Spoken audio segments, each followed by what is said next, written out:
It's now time for Ermanni and Edwards with Maz, live on the Woodward Sports Network. Every day, 2 to 4 p.m. Starring Ryan Ermanni, Michigan great and former NFL baller Braylon Edwards, and of course, Tom Mazaway. Let's talk some sports.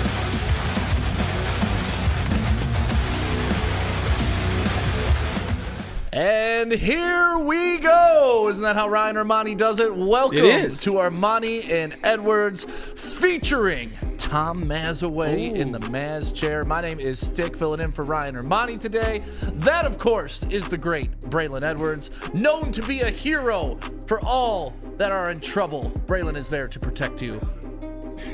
Did you call him Underdog? Yeah. Remember that show? It's one of my favorite cartoons. I do remember Underdog. I appreciate you, Stick. It's always good to work with you. It's been a minute. Good. Actually, we saw you yesterday at Planet Fitness. Shout out. But we haven't done a show together. Yeah, exactly. It was good to see you, but yeah, we haven't done a show together. Maz, good to see you as well. I like the featuring Maz situation. Got Mike in the booth. What's up, Mike? Got my man Peach Fireback with the cap, no cap hat, which is implications that we will be getting into cap, no cap. But Stick, we got to come right out to it, man. Like it's no, let's not beat around the bush, Stick. You know what happened. Start us off. Yeah, these are one of those days where Tom Mazaway puts in a lot of effort on the show prep, and then about an hour before the show, you just kind of throw the show prep out the window. At least for the second hour, yeah. One topic just becomes topic A, B, and C, and it's what everybody's talking about. It's what everybody wants to know about. And honestly, I've been hearing nothing but speculation since it broke. Like, and innuendo. I was meeting with the morning show after their show today, and we saw it starting to trend a little bit on the news. If you haven't heard, Lions cornerback Cam Sutton is currently wanted for domestic violence and aggravated assault in the state of Florida. And we were sitting there. The tweet came out from the county sheriff down in Florida, and this is what Warrant Wednesday. We're like, wait, is this kind of fake? Like a Warrant Wednesday? This is what you guys do on social media? We didn't know. We didn't want to jump ahead of the curve, start talking about something before we actually knew. Very because smart. This is a healthy accusation, right? This is a life-changing accusation. So we wanted to make sure that we had our end button up at Woodward Sports before we started to go with it, and now. You see Dave Burkett, you see Kyle Meineke, you see all the reliable Lion sources, Matt Broder, our very own Matt Broder. He's reaching out. You know, we called the police department through their Twitter to make sure that was an actual thing, and it's real. Yeah. And this is the weird part about it. Can you throw that up one more time so I can read what Dave Burkett said? He says he's on the phone with. So Dave did the exact same thing we did. He called the Hillsborough County Sheriff's Office. Public information officer said at this time Cam Sutton, that plays for the Lions, as a warrant has been issued for his arrest. And then you saw the Lions recently. They released their statement, which is about as brevity as you can get on any statement. It says, we become aware of the ongoing legal situation involving Cam Sutton this morning. We will continue to monitor the situation, and we will not have any further comment at this time, which is pretty much a corporate way of saying we don't know enough and we're not putting ourselves in a liable position. The main word was they found out today. Yes. So what people are saying, his contract became official last week. He gets guaranteed money. I don't know now, but there might be some stipulation in the contract, but we'll see. There definitely is easy sense to the what's in those contracts. And Braylon, I'm sure you know better than any of us because you've signed those contracts. 100%. When something like this comes down, as a player, as Cam Sutton, you know that you are in deep violation for the money that's coming to you. Yeah. You know that this decision is going to change everything for you, and it's a tragic situation all the way around.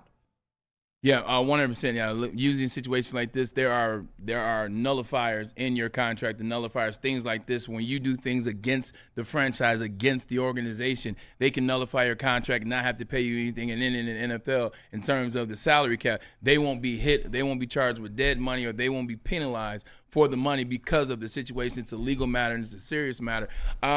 Let's start here. Right. Why don't we do this? There's a lot to unpack. It's so much to unpack. Right. Before you guys go, did we put up the one that said it is strangulation? No, I was going to get to that. Yeah, I have that tweet if we want to put that up. That's what the official police report said, you know, because there's been speculation, and that's what we were going to talk about. There's Dave Burkett talking again. But the police report has strangulation on it. Cam Sutton is wanted for domestic battery. No, but you could see the actual charges. Easy sent that. Maybe I can find that and I'll send that to you, Pete.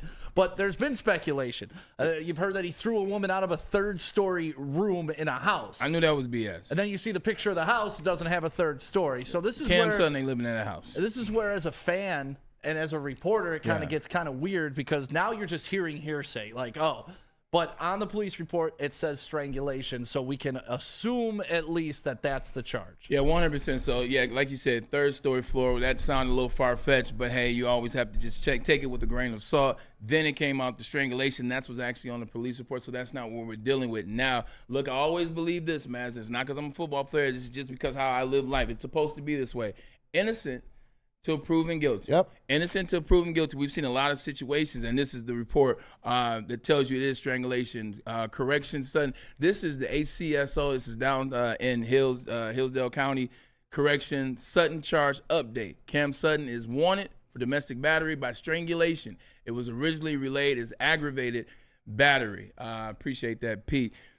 So, innocent until proven guilty. We don't know. We've seen situations before where women cry wolf. Or situations happen where it takes a while to get to the real details of a thing. Sometimes it takes as long as a year, 2, and you realize that a guy is innocent or a person is innocent. With that being said, Maz, there's one thing I always know. When someone runs, it is not a good sign. No. It is not a good sign. We don't know if he's actually running. They say he's on the run. They say there's a warrant out for his arrest. I hate that.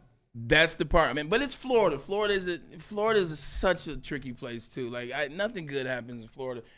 The part where he's on the run is a part that has me kind of like, all right, there's something to this. There's some merit to this. There's something true. Because innocent people don't do what, Stick? They don't run. They don't run. An innocent person, a situation, you go to the police department with the girl. You say, hey, look, this is BS. You get your attorney. You see what's going on. You don't run.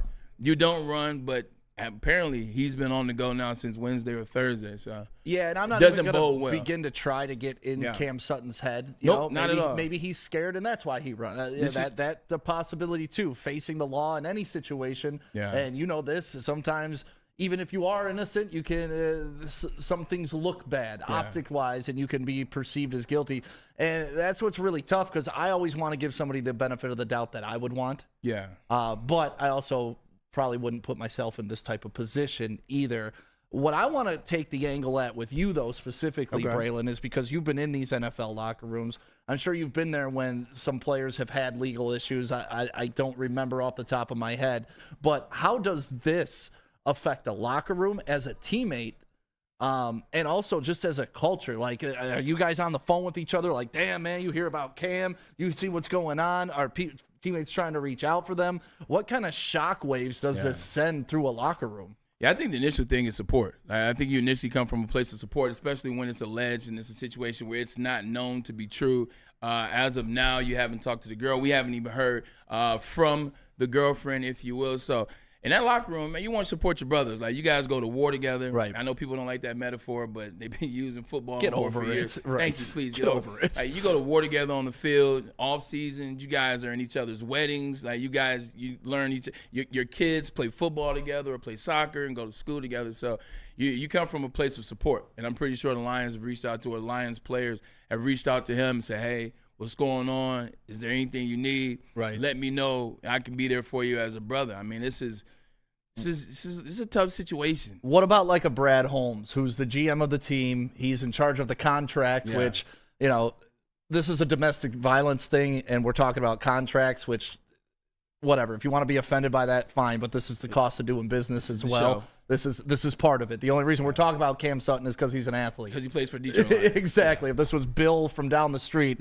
we'd never even hear about this. But if a Brad Holmes or a GM, what do you think this does to their mindset of, man, I love this guy, I signed this guy, and we know for Brad Holmes and Dan Campbell to sign people, you got to be a Brad Holmes and Dan Campbell guy. So you already know this is not just a business thing to them, it's a personal thing, but he's got to handle it like a business thing. So how does a GM approach this? Yeah, I mean, at the end of the day, you got to do what's right for the franchise. Look, they love Cam Sutton. They love every player on the team. You heard Brad Holmes say that in the locker room after they won the North. I love every player in this locker room is the exact word and verbiage I believe that he used. But at the same time, their loyalty, their allegiance, Maz, it's to the Detroit Lions. It's to how the Detroit Lions organization looks. It's how the franchise is being run. And if there's a situation like here where if there's even a speckle of truth in this situation, then you got to move on from Cam. And that's what they want to do. They don't want to have these type of guys in the because this affects like women, the boom in women supporters as it relates to watching the game of football, supporting the Detroit Lions, going to games. The boom has happened over the last 5 years. I mean, you saw just alone last year what Taylor Swift did for that game. So now you got women that will be, wait, you got this domestic violence guy on the team? Like, you kept him, you signed him, you wait. So that's another angle. It's all about money. It's all about the ops. It's all about the optics. Yeah, but there's so many players. I don't want to say so many, but there's a handful of players in the NFL that have, Prescott's got stuff hanging over his head. You got Joe Mixon, who punched a girl in college. You got, Kareem Hunt, who took that girl out of the elevator. Kicked her.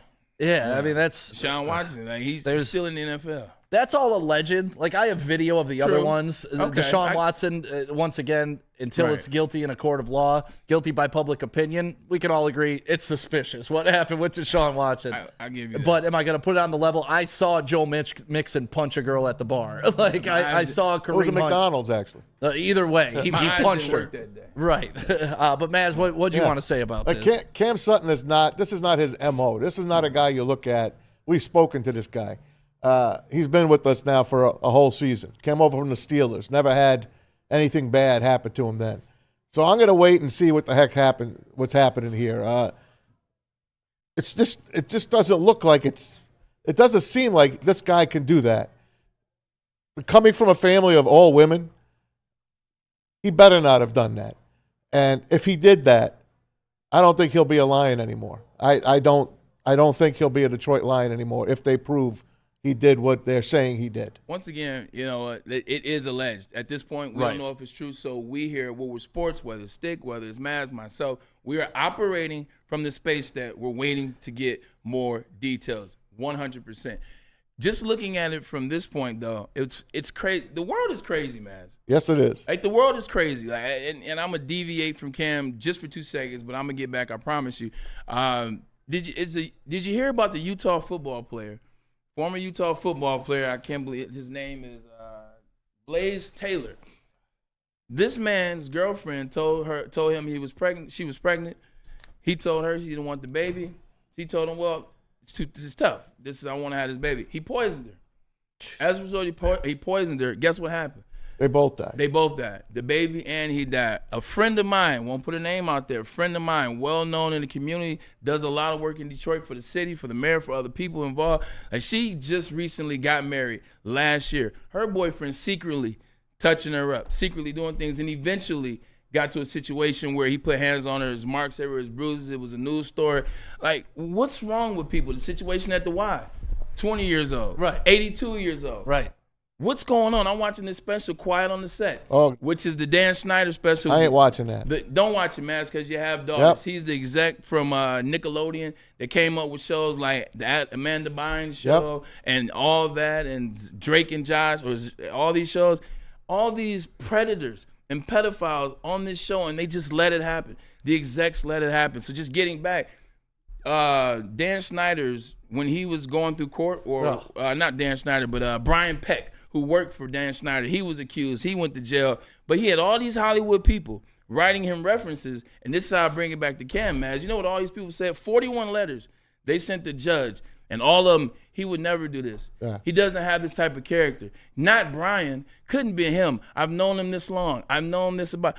You don't know anybody until a situation happens, which is crazy. And let's all be honest with ourselves here. Yeah. I've had moments in my life where I've acted out of character. Yeah. I'm sure you've had moments in your life. Yes. Maz, I'm sure you've had moments, and like. But there's a stopgap, though. Exactly. Yeah. Believe me, there's levels to it. I'm not justifying anything I've ever done. We're not putting hands on women, though. Not in that capacity. No. And it is so crazy, and it's always been apparent to me. Just living is, you could live a great life for 50 years and screw it all up in 50 seconds. Like, you could be the best person for a very long time. Yeah. And in a moment, it all goes away. And I'm not saying Cam Sutton did this or didn't do this, but I'm saying he's human.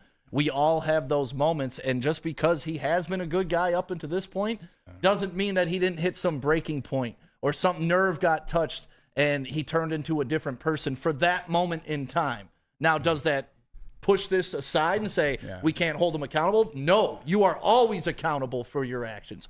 Always 100%. But as a man, I can understand we don't have to bury sometimes you for stepping life. out of who I am characteristically. So when this thing happened, I was literally at the house. You guys sent it over to me. I'm looking. Actually, my mom and I were talking about it.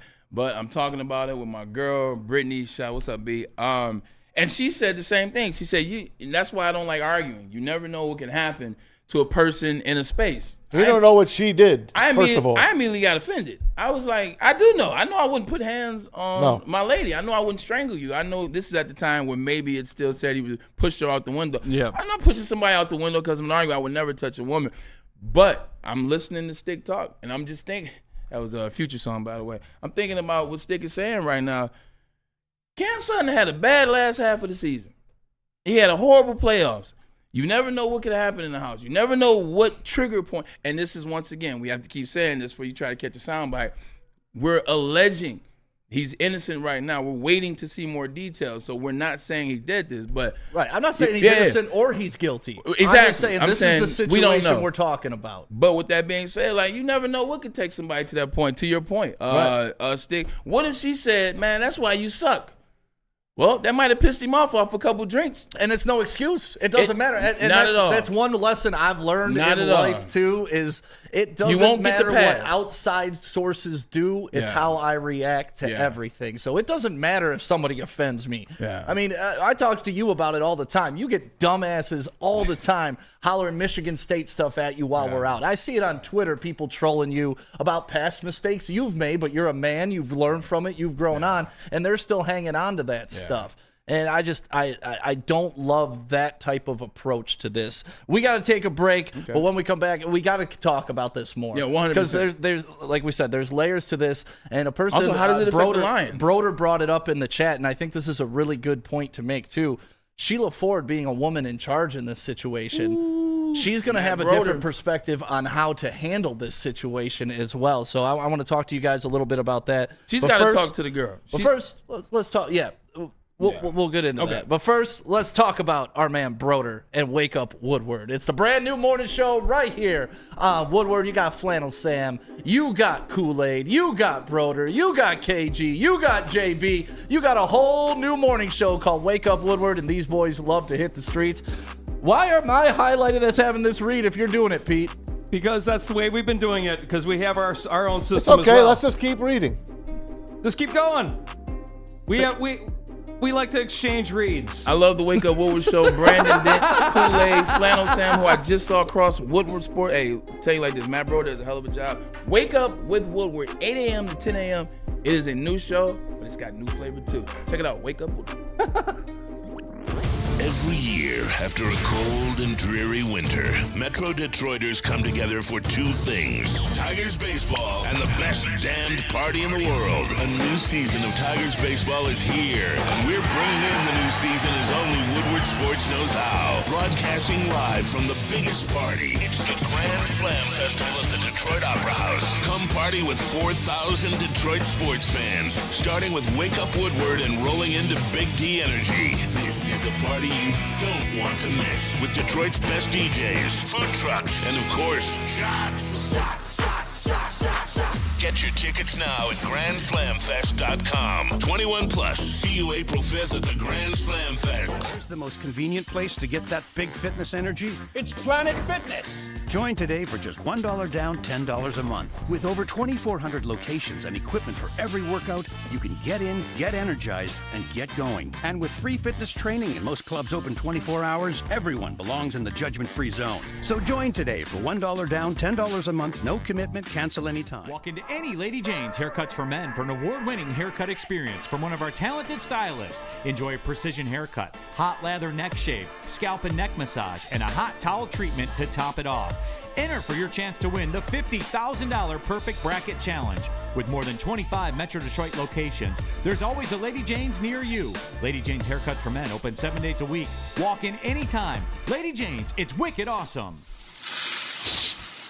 You smell that?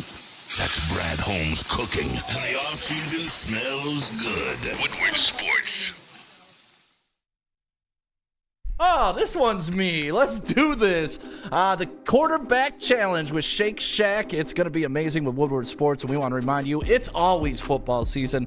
How would you like to win 2 tickets to the season home opener for the Detroit Lions? It's the Shake Shack quarterback challenge. If you could throw it on a rope, you could be at the home opener. Register today for your chance to win at any Shake Shack location at woodwardsports.com. Or just scan this QR code that's above my head right now. Do it, sign up, come on down to Shake Shack. We'll be doing it downtown Detroit right before the draft. Live show, Ermanni and Edwards. Come down, throw a football, see if you can win those 2 tickets.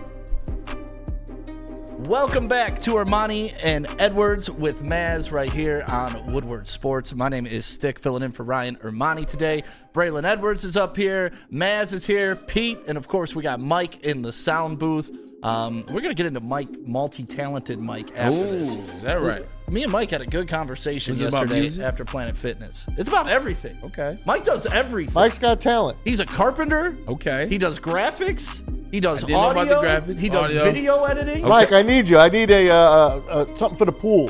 Can you build a deck on the pool? Most definitely. You're hired, brother. He's going to build us a new Mike, desk hey. for Woodward Sports. Yes. Like, don't let this silent assassin fool you. When you He get is Mike Silent talking, Mike. No, he's not. Nah. No, when you get Mike talking, Mike gets talking. That's funny. Mike and I actually were talking, was it Monday after Yeah. work? It was Monday after work. This first time we had like an extended conversation. We were walking to our cars. We parked by each other. We were talking about where we grew up. Yeah, he lives like by you. He's right outside Grosse Pointe, right by you and Ryan. Started talking about that. Started talking about East Side a little bit. We got to meet his wife yesterday, Mrs. Mike. You married Mike? Yes, sir. Oh my God. Only for a couple months. You know what? We got to go out and have a bite. That's what we got to do. Really get the vibe and talk and catch it. You married? Congrats, man. When'd you get married? I got married last June. Okay. Congrats on that. So it's coming up on a year? Yep. Oh, that's respect, man. Hey, Mike said, I'm not playing no games. No good women out here except the one I got. Smart man. Yeah, no. Smart man. She I came love out it. and supported him at Sounds work like yesterday. somebody else I know that's about this. Good to have you, man. Hey, it's nice when you got that support at home. Pause. It really is. And, not using this as a transition or anything, but when you have turmoil at home, it leads to you having a rougher life. Yeah. I mean, when you can't go home and have that as your peace and as your sanctuary and know that you have a support system there, life turns into a crazy, crazy battle because nowhere is home at that point. That sucks. And, you see people in the chat just talking about Cam Sutton and is he innocent? Is he guilty? Is he provoked? Did he just go out of his way to do this? None of those things we know, and none of those things we're going to make definitive statements on. All we can do is talk about just what this does for the team. And I got one question about that, though. Yeah. Just because you just reading from the people in the chat. Let me ask you this. Does it matter if he was provoked? What if she put a gun on him? That's the thing. To what level? So you strangle her? No, I'm just throwing it out. To there. what? I mean, I'm not defending him. No. Okay. I know. We're both just having a conversation about. We don't really know what the hell happened. Yeah. and this is kind of the catch-22 of being a man. Let's be honest, and let's Strong man too, like you play in the league. I'm tall. a 6'4" dude. big You're a guy. 6'4" dude. Big guy. It's restraint that comes with the responsibility of being a man, right? And even if he was provoked, and even if she swung on him first, we all know this in this room. It's our responsibility as a man not to respond in a physical way. Yeah. We're strong enough to walk away. Now, I'll tell you, I've had crazy exes. I've been locked in a bathroom before and jumped out of a second-story window because this girl wouldn't let me out of her apartment because she wanted to talk it out. What? Hold on. Listen, You can't gloss over that. I'm not glossing What over happened? it. What happened? I want the details. Listen, I've had some crazy relationships Say too. less. I've had a girl show up at my apartment and threaten the door guy I've that had she that couldn't get happen. up to my apartment. I've Like, had that happen. women are not crazy. always innocent, right? But that doesn't mean even if she locked me in an apartment, that doesn't mean I kick down the door, throw her to the ground, and get out the apartment. No, I busted out the window and I jumped out the window. I might have kicked the door Did you get down hurt? and juke you like Reggie Bush. I mean, look, I'm like 8 feet tall with my That's arms true. up, so you hang out the window and you just drop down about That's 5 feet, fantastic. and you're Okay. fine. Not fantastic, not a life memory that I want to share, but I just want you're to put a some stud. context in the situation that Cam Sutton could have been put in that type of situation. Yeah. Does that make what he did right? Hell no. Hell no. You cannot do what he's accused of doing. But we brought it up before the break. Sheila Ham, her being a woman in charge, does that kind of change things for you guys in the way that you think the Lions are going to handle this? Well, Sheila Ham, as a woman in this era, I mean, we're still kind of really off the heels of the Me Too movement. I don't think the Me Too movement is fully going anywhere. I think it's still here to stay. Yeah. And they're not tolerating these types of behaviors out of situations anymore. So I think that's going to go a long way. But also, too, I think Sheila Ham has the what's the word I'm looking for? She has the intelligence to sit down and vet the complete process of this situation. They bought Cam in last year. They were very happy about the signing. We were very happy. We had Cam on the show. Like you said, Matt, he was a great guy. He wanted to be here. He did not want to be in Pittsburgh. His agent signed a deal. He came the next day and had the press conference. So great guy in terms of what we know thus far. But Sheila Ham's got to sit down with Cam and get to the bottom of it. Sheila Ham will have to sit down with the young lady. Because like we said, young ladies have cried wolf before. Yep. Trevor Bauer's down a whole. He's in the Look whole. at the Duke lacrosse team. The Duke lacrosse. Oh wow, one of the best 30 for 30s there. Oh, heartbreaking 30 for 30. Heartbreaking 30 for 30. But yeah, like Look what happened to the punt god, Matt Ariza. he finally got a job back. Yeah, he finally got a job back after they said he was involved in a rape when he wasn't even in the house. And the thing about it, though, Stick. Let's go to the other side of that, if you will. Things like this. Let's say it's a wolf call. They ruin an individual. It's over for Cam. They ruin an individual because, one, you know how long it's going to take to prove your name, to clear your name. That process alone is a year and a half, 2 years, if you will, locked up in a courtroom situation. Now nobody wants to touch you. And then when it happens, when it comes out that she was lying, or if that were to happen, she was lying. If, got to use if she was lying, then that comes out. It's 2 years later. It's a small retraction at the back. It's a small ticker, and it doesn't even tick all the way underneath. It just ticks halfway and then turns to something else. You can never get that back. Like, honestly, we'd be guilty of that too. Like, we're spending a half hour talking about this to kick off a show. In a year or two from now, if this came out to be a lie, it would be part of trending news. We'd cover it and be like, oh, that sucks for Cam Sutton. We wouldn't sit here and back spend to an the hour. Detroit Lions and Amon-Ra St. Brown. Exactly. Yeah. We wouldn't be spending a half hour on a rebuttal, but that's why you don't take hard stances in this right now either while the story's developing. I just know people want to talk about it because my phone's been blowing up about it. Yeah. Just been watching this whole thing develop. And like I said, when we were all sitting in that room over there and it's like, wait, is this real? That doesn't seem like Cam Sutton. Well, don't post it yet because, this may be a hoax. And then we look like fools. Yeah. And then it's like, oh my God. Damn, man, this is a real thing. Cam Sutton is on the run from the police right now. And that's why I posted two things. I posted with the HCO down there in Florida. I posted that, and my quote was, we got to get more details. And then the next thing I posted was Matt Broder said, our very own Matt Broder, and he covered it extremely well. Said, we'll have more on the situation. Yep. We'll let you know as it goes. The Lions have done this, blah, blah, blah. So it's smart to stay away until you have more details. That's why everything we're talking about is speculation. The only thing that isn't speculation is the part that he's on the run, the part that he hasn't turned himself in. Like, usually if something like that happens, you get an attorney right away, and then you figure out what's going on. The fact that he's on the run, as they call it, or the warrant is out, it's the only part that's got me kind of like, that doesn't necessarily look the best, but doesn't mean anything. No, and you're wondering when we're going to hear a statement from the young lady who is obviously the one who accused him of this and is the one bringing forth the charges, and we're going to hear from Cam Sutton eventually. I just don't know when that's going to be. This is almost 2 weeks old already. Yeah. Like, tomorrow it'll be 2 weeks old. And that's interesting that Cam was able to keep it from his employer for that long. Yep. And I know Florida. Easy was saying, oh, the Lions may have known about this. That's why they went and got 2 cornerbacks instead of 1.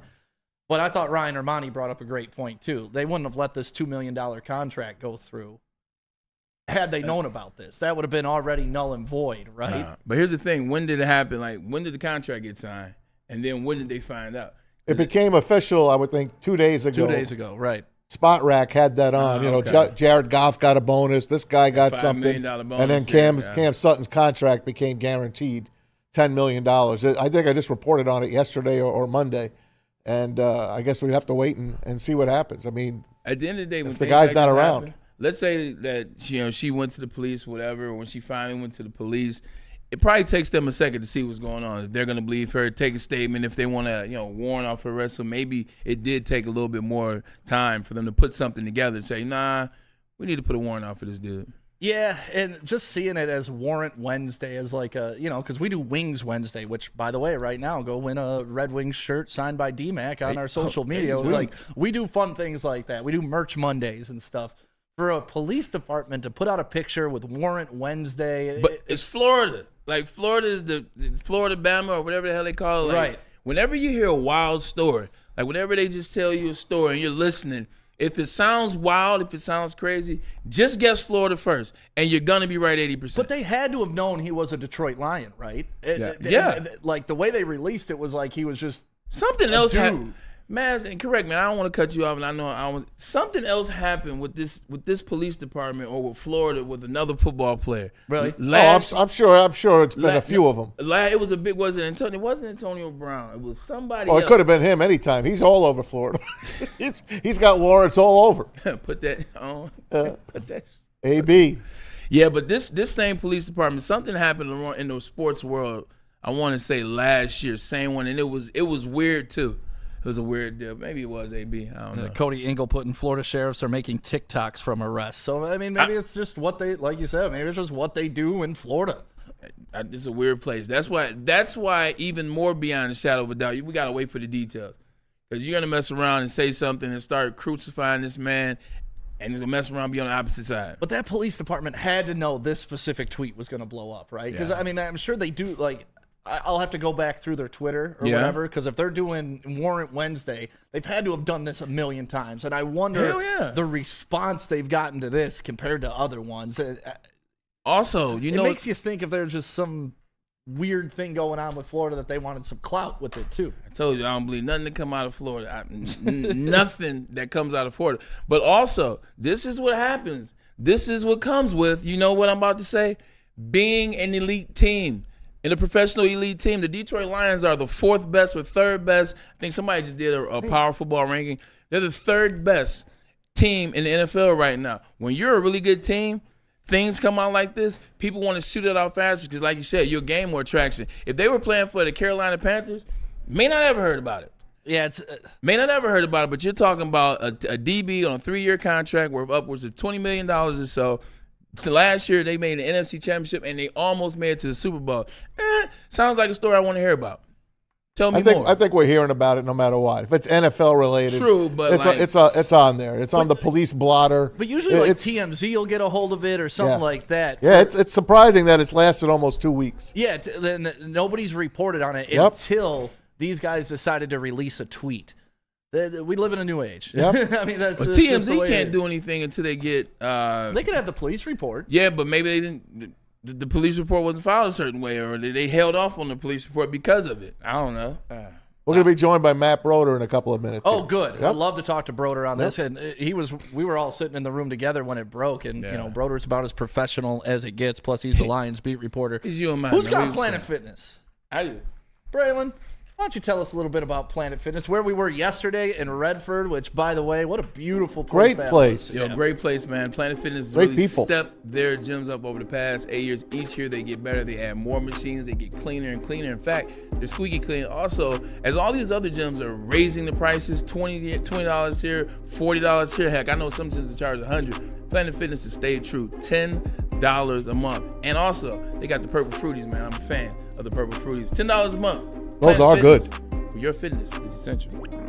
Every year, after a cold and dreary winter, Metro Detroiters come together for two things: Tigers baseball and the best damned party in the world. A new season of Tigers baseball is here, and we're bringing in the new season as only Woodward Sports knows how. Broadcasting live from the biggest party. It's the Grand Slam Festival at the Detroit Opera House. Come party with 4,000 Detroit sports fans, starting with Wake Up Woodward and rolling into Big D Energy. This is a party you don't want to miss, with Detroit's best DJs, food trucks, and of course, shots. Get your tickets now at GrandSlamFest.com. 21 plus. Right now we're at 704. The Grand Slam Fest. at work, and at home. We're there with smarter security No solutions. Broder yet. I'll let you know. Featuring complete automation with customized alerts and more. For over 90 years, we've been the company that's been counted on to protect what matters most, all with personalized service and care. Right now, for a limited time, receive a free video device plus free installation with a new home system. Guardian Alarm. We protect Michigan. Winning is a habit. So is listening daily to Woodward Sports. We're glad you're a winner, and thanks for listening. Walk into any Lady Jane's Haircuts for Men for an award-winning haircut experience from one of our talented stylists. Enjoy a precision haircut, hot lather neck shave, scalp and neck massage, and a hot towel treatment to top it off. Enter for your chance to win the $50,000 Perfect Bracket Challenge. With more than 25 Metro Detroit locations, there's always a Lady Jane's near you. Lady Jane's Haircut for Men, open 7 days a week. Walk in anytime. Lady Jane's, it's wicked awesome. You smell that? That's Brad Holmes cooking. And the off-season smells good. Woodward Sports. How would you like to win $50,000? That's right, $50K. Woodward Sports Bracket Challenge presented by Soroki's and Glorious. Scan this QR code right here. You see it on the screen. All you got to do is scan that, enter the tournament. I filled out my bracket the other day, and guess what? I got UConn winning it all back to back. But don't take me. Make your own bracket at WoodwardSports.com. Bracket Challenge. Welcome back to Ermanni and Edwards with Maz right here on Woodward Sports. Pete, why are you calling out Mike in the chat like that? People are like, Pete, hot Mike. And he's like, Mike's in control of the mic. He's making sure he takes no heat. Look, I already wrote to the chat. It's always Pete's fault. So that's what it is. It's Pete's fault no matter what. No matter what. No, but honestly, it's okay for you guys to get a little bit of the conversation that we're having between breaks. I mean, because we want to talk, like I said at the beginning of the show, Maz put together a great rundown of what we were supposed to talk about today. But we're seeing that you guys want to hear about this. You guys want to talk about this. So that's what we discussed between the breaks, what we should continue talking about. And we appreciate it. Mike, Pete's calling you out, man. I love Mike. Wonderful. I'm serious about that. He's great. Thank you for being here. You boxing gloves after the show. That's all I got to say. Boxing gloves after the show. I'd lose that fight. Mike doesn't say a word, though. He just puts the camera on him and he just smiles at you.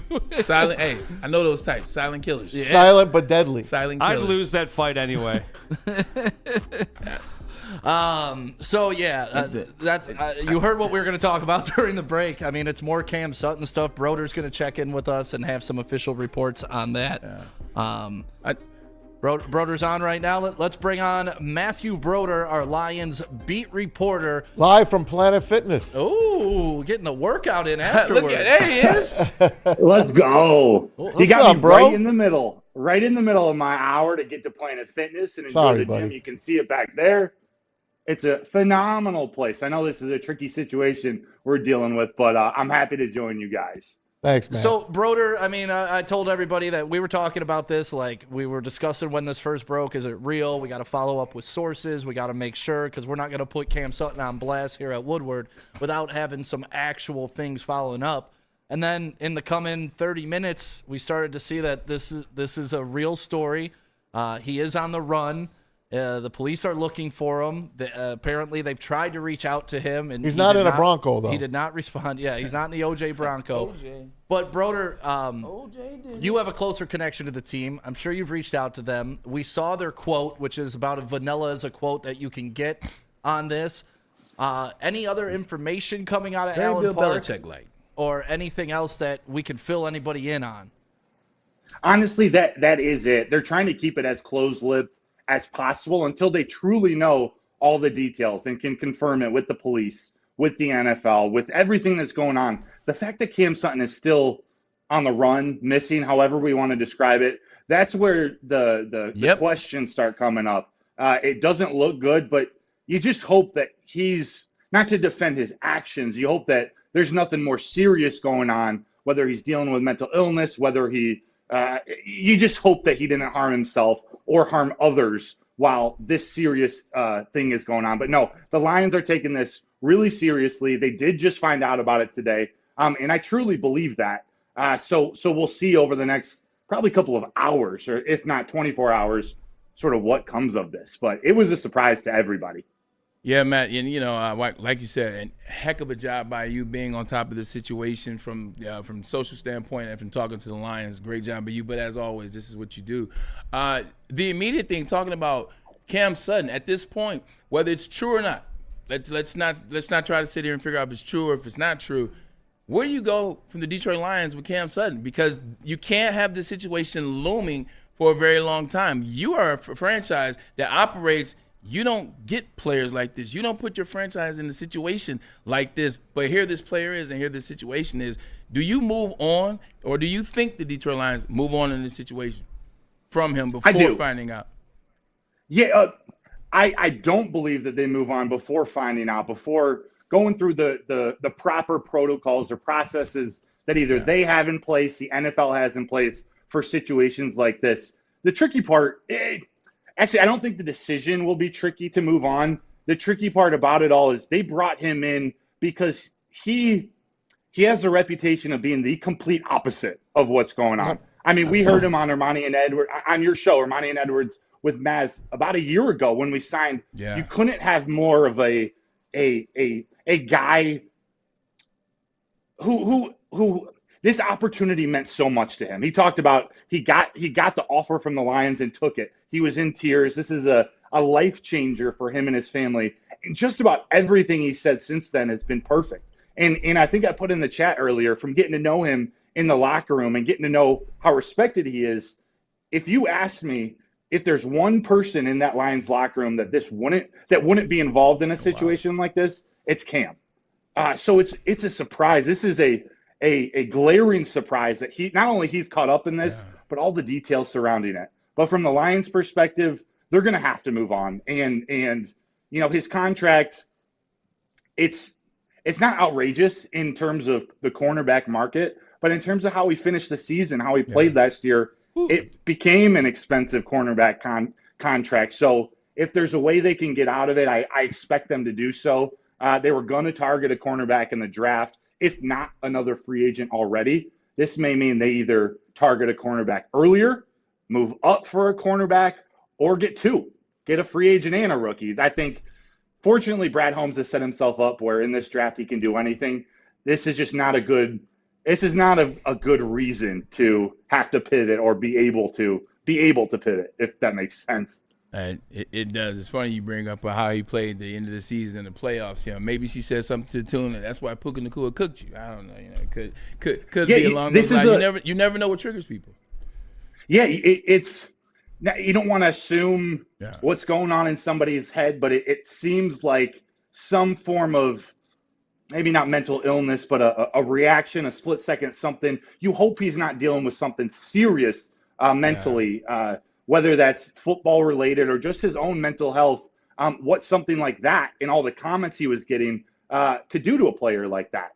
It's hard to understand that a guy, Aaron Glenn, I trust him as a leader of men more than maybe a defensive coordinator at this point in his coaching career. So it seems odd that they would put him in the situation they did at the end of the season, knowing that he wouldn't be able to handle it mentally.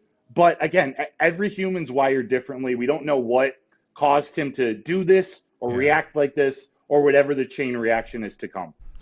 Hey, Matt, his contract became official just a few days ago, $10 million as we were talking. This thing happened supposedly back on March 7th, almost 2 weeks ago, and we don't hear a thing about it. How do you think something like that gets by, like what Stick was saying? How does TMZ or someone other not pick this up? We have to wait till a warrant is out for his arrest? And what took so long?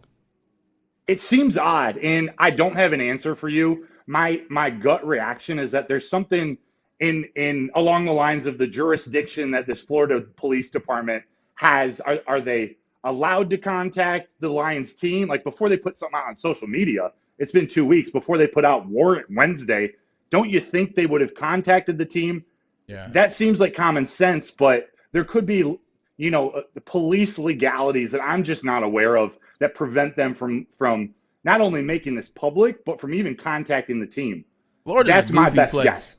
Florida's a goofy place. Florida is a goofy place. I got a story. I'm also curious what he's doing. I don't know what he's doing in Florida. and I apologize for the screen Off-season. moving a lot. I'm holding it by my hand, but it is the off-season. I don't think he has a home in Florida. He's from Atlanta. So there's so much to this story that we don't know yet. Yeah, very true, man. Florida is a weird place. I remember when I was playing in Cleveland, one of my good friends was Dante Stallworth. We know what happened with Dante Stallworth on the MacArthur Parkway in 2009. He hit a gentleman crossing the road late at night, and he killed him. If I didn't tell the Cleveland Browns, Florida was the same thing. Miami wouldn't have told them. I legitimately told them because they knocked on my door. I had to talk to them, and I instantly called the Browns. Like, hey, look, we want to get on top of the situation, but there's no certainty that they would have called the Cleveland Browns. And it's Cleveland. They're like, this is Florida. We're not worried about up north. Absolutely. I imagine each minute, maybe each hour that goes by, we're going to learn a little something new. Again, not defending any actions. You hope Cam Sutton's all right. He turns himself in or gets caught without harming anybody else, including himself. Yeah, one thing that's kind of interesting about this is that they said this has been going on for 2 weeks. This happened 2 weeks ago. Do you know if Cam has been on the run for 2 weeks, or is that just like a recent occurrence? Is he out of the country? Because, I mean, if this was 2 weeks ago, has anybody checked like his social media? Like, have we had any updates from Cam in 2 weeks? He might not have known that he has a warrant out for him till now. Right. That's what I'm saying. They just so we say he's on the run. He might not be on the run in his mind. He may be in Cancun. Yeah, what leads me to believe that he is on the run is that even within the last 3 hours that we haven't heard of himself turning himself in. Like this hit Twitter, this hit social media so fast and so aggressively. He would have seen his name. His agent, his family would have said something where it's like, dude, do you see what's going on? Like, especially kids today. He would have turned himself in. I don't know why it's gone this long. I checked his Instagram. He hasn't posted anything since February 14th. He didn't post anything about his contract being guaranteed. Not that anybody did. Those 4 players who had the bonuses kick in or the guarantees kick in. So I can't give you an answer based on anything I know for sure. It seems odd, though. How did this go on? How have they not been able to get in contact with him even within a week? Like, you think that the detectives or the police officers would get in contact with his family or somebody close to him, and they would reach out to him if they were in contact. It's all a mess. It's a goofy situation. It is. And I just go back to the interview he had on your show after he first got announced as a Lion. It's like he had a newborn baby. He's got a wife. Like, he was so appreciative of his life, and that Detroit welcomed him in. The last thing that you would think of how he handles himself is getting caught in a domestic violence situation with a woman. It seems so bizarre. But again, like you guys were talking about, this world's weird. You clarified it, though. You said with a woman. Does that necessarily we don't know if this was his wife or not, right? That is a great point. We don't know for sure. I think the assumption was his wife or a girlfriend, but Stick, great point out. I should have been clear. We don't know who that person is. I mean, we don't even know it's a woman. There's kind of the assumption there, but no identity has come out for sure of who is involved in this with Cam Sutton. Who was the victim in this situation? Yeah, domestic just means family, right? I mean, that it could be a brother, could be a cousin, could be an uncle, could be. We're assuming it's a woman because of the charges, but the fact that we don't even have that information of who the victim was is very interesting to me, because you know we were trying to figure out, okay, what could trigger him earlier. Well, now if we're talking side chick, something happened, that's a whole different stress than wifey, something happened. Like there's so many things we don't know that we will find out, but making all these assumptions and just asking questions right now I think is important. That's all we can do right now. Ask questions, speculate without throwing anybody under the bus. Of course, Cam's the center of this, but again, we just don't know all the details. Right. Let me ask you this, Matt. In your opinion, your humble opinion, he comes back, he admits to this crime, he gets charged, the woman and him, they get along again, everything moves on. Do the Lions keep him? I don't think so. Just my gut reaction, my gut speculation. There's no fact base from me saying that. I haven't confirmed that with anybody, but from the culture that they're building, from the type of people that they've put in that building and drafted, they are who we thought Cam Sutton was before. I'm totally in the in the camp of giving people second chances. Of course. But I don't think the Lions organization, where they're at in their growth, they're trying to build something real based off this culture of Dan Campbell and Brad Holmes and having football guys that only care about football and their teammates and their families. I have a hard time believing they're going to stand by him, not as a man, but as a Detroit Lion. And I think also, Matt, this is no question, just to piggyback what you said, I think you're talking about making it an awkward locker room. Because if he comes back, Maz, and he says, hey, sorry, I made a mistake. I made a mistake. And she's like, all right, let's just forget it. Yeah, I'm looking at myself and how I would think. I'm like, I have a wife, I have a girlfriend, I have a mom, I have a sister. You know what I'm saying? Like, I would never – that's how my mindset is. So my mindset is now like, this guy likes to beat up on women. Or this guy likes to mess with women. Like, it's awkward. Now I don't want to hang with him. I don't want to be around him. But are there other guys in that locker room that have had something like this happen to them in the past that is done now? Do you know anything like that? Not this. I mean, there's got to be skeletons in some guys' closets. So sorry to interrupt, guys, but there was an update by the police, a quote by them saying, "We are doing everything we can to make sure that this victim knows that justice will be served for her." So we can rule out any men. Yeah. I'm glad. Got you. Got you. And on that note, there might be skeletons in closets. From what I know, from my knowledge of the roster as it's currently built, that's not in the history of any of these players. But don't hold me to that as fact. I don't believe there's anyone in there that's done something like this. It's an interesting situation for Brad Holmes and Dan Campbell too, because Braylon, you know this. If you're going to preach, we stand by our guys and we're loyal, and this is a hunker down locker room, and I always got your back. This is a situation where they can present that they have their players back no matter what, and what kind of message does that send to the locker room? That's a tough one because I think that message is more so, look, we stand with our players. You have a bad game or you have a bad week or, something personal happens in your personal life, which I guess this is personal, but you're still the type of guy that we went after in the first place. You're still the type of guy that we wanted to play for this franchise. And I think when you have a situation like this, let's say it's true, I don't think that he's representing what he said he would represent to the Detroit Lions. And I think that's where, as Brad Holmes, you'd be able to get off the hook and say, look, we want to support you. Right. And maybe us letting you go so you realize how important the situation is, we'll be supporting you. Well, listen, not that this is equal to the Ruggs situation in Vegas. But when David Carr stood up for him, or Derek Carr, sorry, when Derek Carr stood up for him, I was like, man, that's a good teammate. And that dude killed a person. Yeah. He had a very bad night. He was a drunk driver going 100 miles an hour, killed somebody, but you saw his teammates get behind him. And that's where that camaraderie and that brotherhood is just very weird because, Braylon, I know you well, and if something happened with you, I'm still your brother, and I'm not going to disown you. No, and I think you're 100% right. I think there are two different situations in terms of Henry Ruggs and in terms of Cam Sutton in this situation. Let's say that it's true. We have to start from there to make it make sense. Yeah, I'm going to still stand up for Henry Ruggs in this situation because Henry Ruggs, intoxicated, didn't mean to kill that person. Deserves what he got, right? But he didn't mean to kill that person. It was a poor choice that he made, and in that poor choice, somebody lost their life. Cam Sutton, if he did it, meant to do this.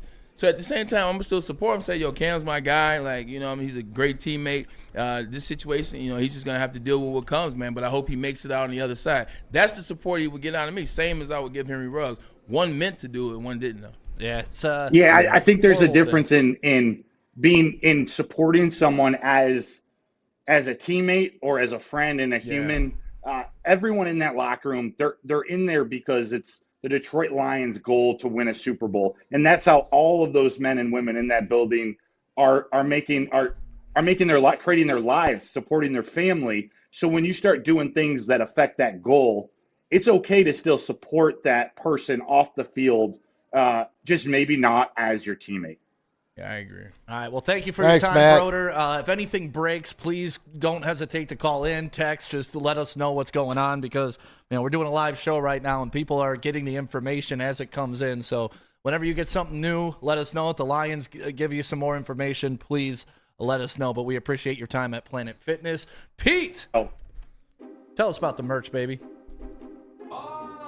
Is it not the merch? A little merch, baby. Yeah, if you are tired of wearing the same old Detroit sports gear, You can come to Woodward Sports and click on shop. We have new wearables, including that LFGRW, and you know what that means, sweatshirt. It's a wonderful sweatshirt. The hoodies, the tees, and the hats that are guaranteed to turn heads. Get the latest designs today at woodwardsports.com and click shop. And now over to Bray for Soroki's, my friend. That's right. What's better than having crispy chicken and pizza and watching your favorite sports team? The answer is nobody, or nothing, I should say. And I got me thinking about Jim Harbaugh here talking about nobody. Who's got it better than Soroki's? Hey, nobody. Good save. And guess what? Locations are popping up all over the place. Canton, Farmington Hills has it. Romulus. We were in Redford Heights the other day. They have one there as well. A perfect takeout option featuring hand-breaded, fried chicken New York style pizza, fresh salads, and sides. And also with the crispy chicken, as Mike and Maz has told me, you don't have to put the hot sauce on it. You can eat it without, although I still will. That's SAROKIS.com, Soroki's, and Woodward Sports. That's crispy. Every year, after a cold and dreary winter, Metro Detroiters come together for two things: Tigers baseball and the best damned party in the world. A new season of Tigers baseball is here, and we're bringing in the new season as only Woodward Sports knows how. Broadcasting live from the biggest party. It's the Grand Slam Festival at the Detroit Opera House. Come party with 4,000 Detroit sports fans, starting with Wake Up Woodward and rolling into Big D Energy. This is a party you don't want to miss, with Detroit's best DJs, food trucks, and of course, shots. Get your tickets now at GrandSlamFest.com. 21 plus. See you April 5th at the Grand Slam Fest. Walk into any Lady Jane's Haircuts for Men for an award-winning haircut experience from one of our talented stylists. Enjoy a precision haircut, hot lather neck shave, scalp and neck massage, and a hot towel treatment to top it off. Enter for your chance to win the $50,000 Perfect Bracket Challenge. With more than 25 Metro Detroit locations, there's always a Lady Jane's near you. Lady Jane's Haircut for Men, open 7 days a week. Walk in anytime. Lady Jane's, it's wicked awesome. Woodward Avenue, the first paved road in America. Woodward Sports, the first sports network born in Detroit and made for Detroit.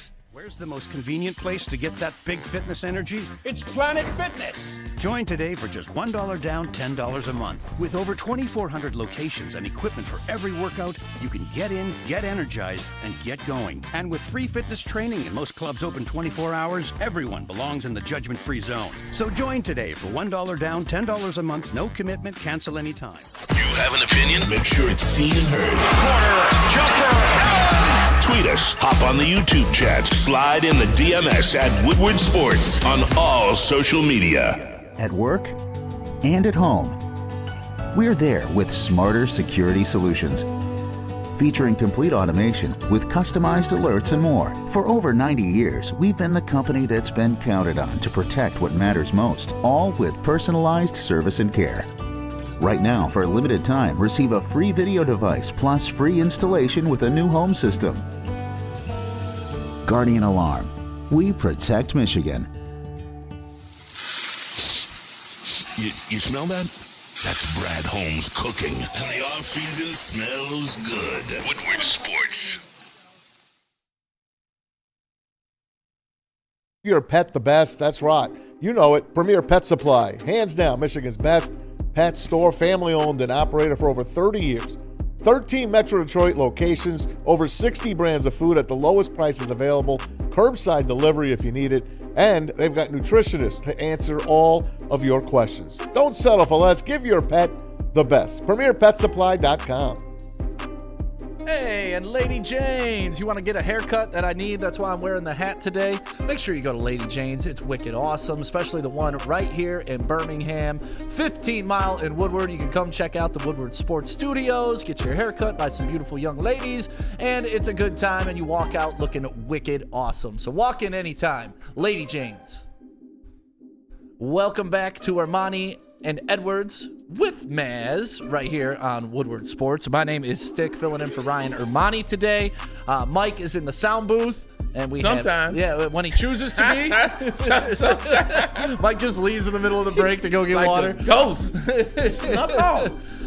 We'll catch the rhythm, Mike. We'll catch the rhythm. We just messing with you. And then we have Pete over there looking like Eminem in 8 Mile. B-Rabbit about the battle. Right. Got the sexy specs on. Sweaty. We've been talking about Cam Sutton for an hour.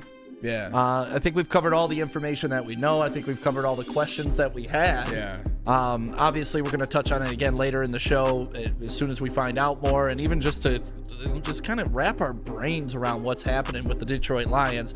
Well, let's talk about the Lions and things that are actually happening that we know and are factual and we can speak on with clarity and have our opinions on.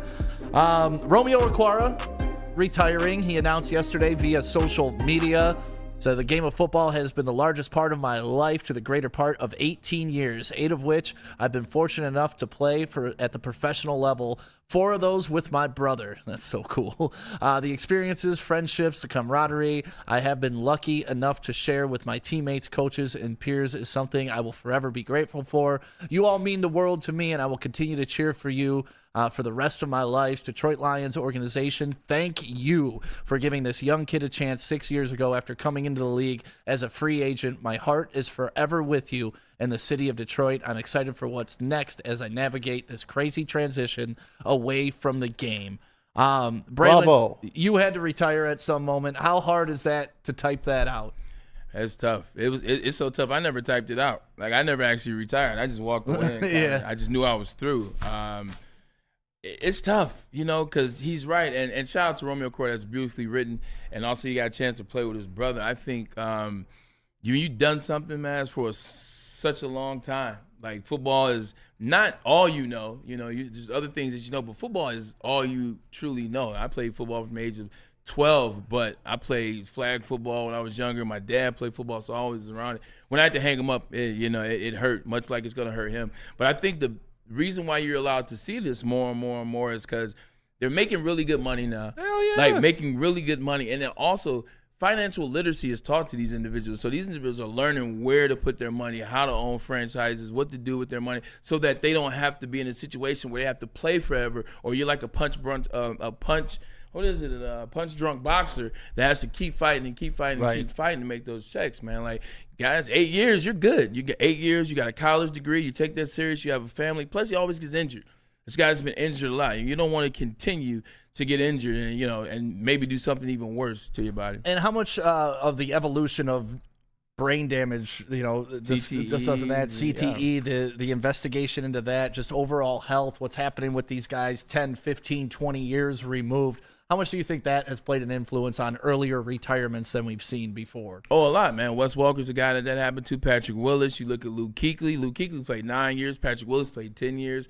That's 100% plays into it as well, because you're like, what's going to happen? And especially at certain positions. Luke Kuechly, Patrick Willis are linebackers. Oof. You look at Romeo Okwara. He's an offensive lineman. A lot of pause, a lot of banging in the trenches. Yep. A lot of banging in the trenches. So you're looking like, hey, look, I got 8 really good years in. I have a family. I already have a plan. I'm going to move on. I want the quality of my mind, of my mental. I want it to be sharp when I'm 75, when I'm 80. I don't want when I'm 65, I'm starting to forget things, or, it could be dementia too. But as it relates to CTE, right. Yeah, 100%. Yeah, that's just, as an NFL player, like, I'm cool. And a couple more hits and I'm not going to be so cool. Right.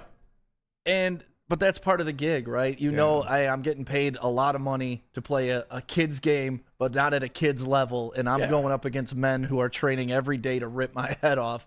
And eventually it's like, okay, this is a business decision and a long-term decision for my family. Yeah, and I think the game has gotten in so much more of a better space as it relates to players being able to choose like this. You look at what guys were making back in the 90s and 2000s, even when I came on, like, you're like, look, so what, I got a concussion. I'm good. You're trying to get right back out there on the field. You don't want somebody to steal your spot. You don't want this to be your thing. No, I'm still good. I want to go out there. I want to make sure I keep my spot and keep getting paid. And you're taking those hits, and you're not paying attention to what your brain needs. You're not paying attention to your quality of life. You're just thinking about the money, or you're thinking about doing this comes with the game, and that's not the big deal. I knew I was going to get hit. I knew I was going to run a slant, and Ray Lewis was going to knock me out on 3rd and 2. I knew How do you go over the middle knowing that's going to happen? Because honestly, how do you grow the balls to be like, I'm going to get hit by the most violent human alive right now? Because I played in the Big Ten, and I was getting paid.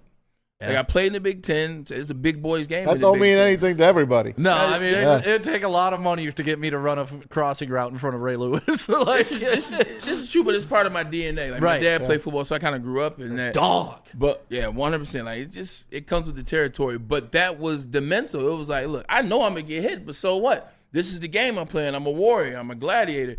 Now it's more so like, nah, I'm not gonna chance it. I'm good. I want the quality of life. Do you think Romeo took the temperature of other teams first to see if they were interested in bringing him in, or do you think he said, you know what, I'm done? This was too well thought out. He's done. Yeah, I think he's done. It would take a nice deal with the right team or something like that, maybe to pull him out of this and maybe a contender for big money. Money always talks. Yeah, exactly, right? last second deal. Right. But that was well put out. Like I could tell he's been sitting on this conversation and this decision, not thought process. It doesn't say he's retiring though. It just says I'm stepping away from the game. Yeah, that's retiring. I know he's retiring. But another guy who really doesn't care about the reps and wants more of them, even at the ripe age of his mid-30s. The latest, the oldest guy on the Lions. Yeah, is he the oldest guy on the Lions now? Oh, by far, because Josh Reynolds wasn't he? Yeah, Kevin Zeitler. And we got Zeitler talking to our very own Matt Broder, and here's what he had to say about availability. Kevin, welcome to Detroit. I know you played with many great linemen, one of which is Joe Thomas, who seems to never miss any games. You seem to be following in those footsteps. What does being healthy and keeping your body healthy and being available to the team mean to you? How much pride do you take in that? Oh, it's everything. The biggest, thing you can contribute to this league is availability.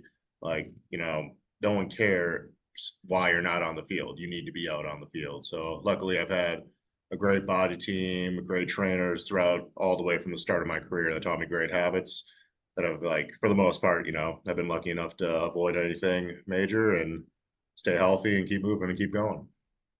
And that's what you want out of an offensive lineman, right? And, it's such a cliche, the best ability is availability, but it's 1,000,000% true. Yeah, Ryan Ermanni likes to say that a lot, man. When he first said it in the beginning, I was like, all right, we get it. But then when it happens to your team and you watch the Lions do a certain way with guys in and a certain way with them out, you're like, you know what?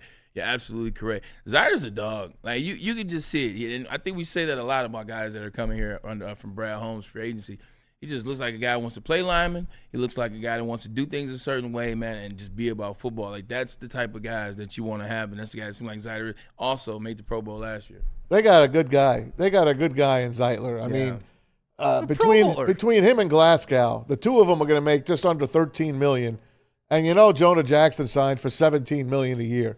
So as good as he was, and Bray, you brought this up, he missed quite a number of games in the last 2 years. Yeah. So these two guys in his place, they seem to play a lot. Not to and mention, I think they saved some money and they did good patching that hole.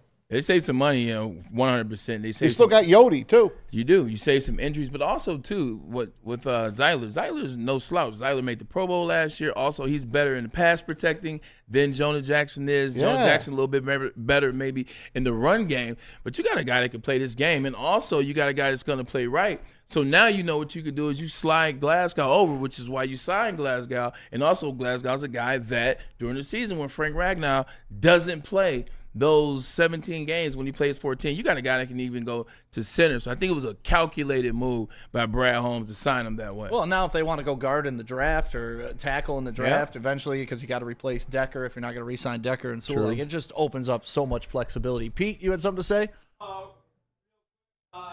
Did you guys see Kevin Zeitler, the video of him? We played this on the Woodward Heavyweights last night, heard 5 to 7 right here on Woodward Sports. Did you guys happen to see the video of Zeitler when his wife was giving baby? What was he doing? Yeah.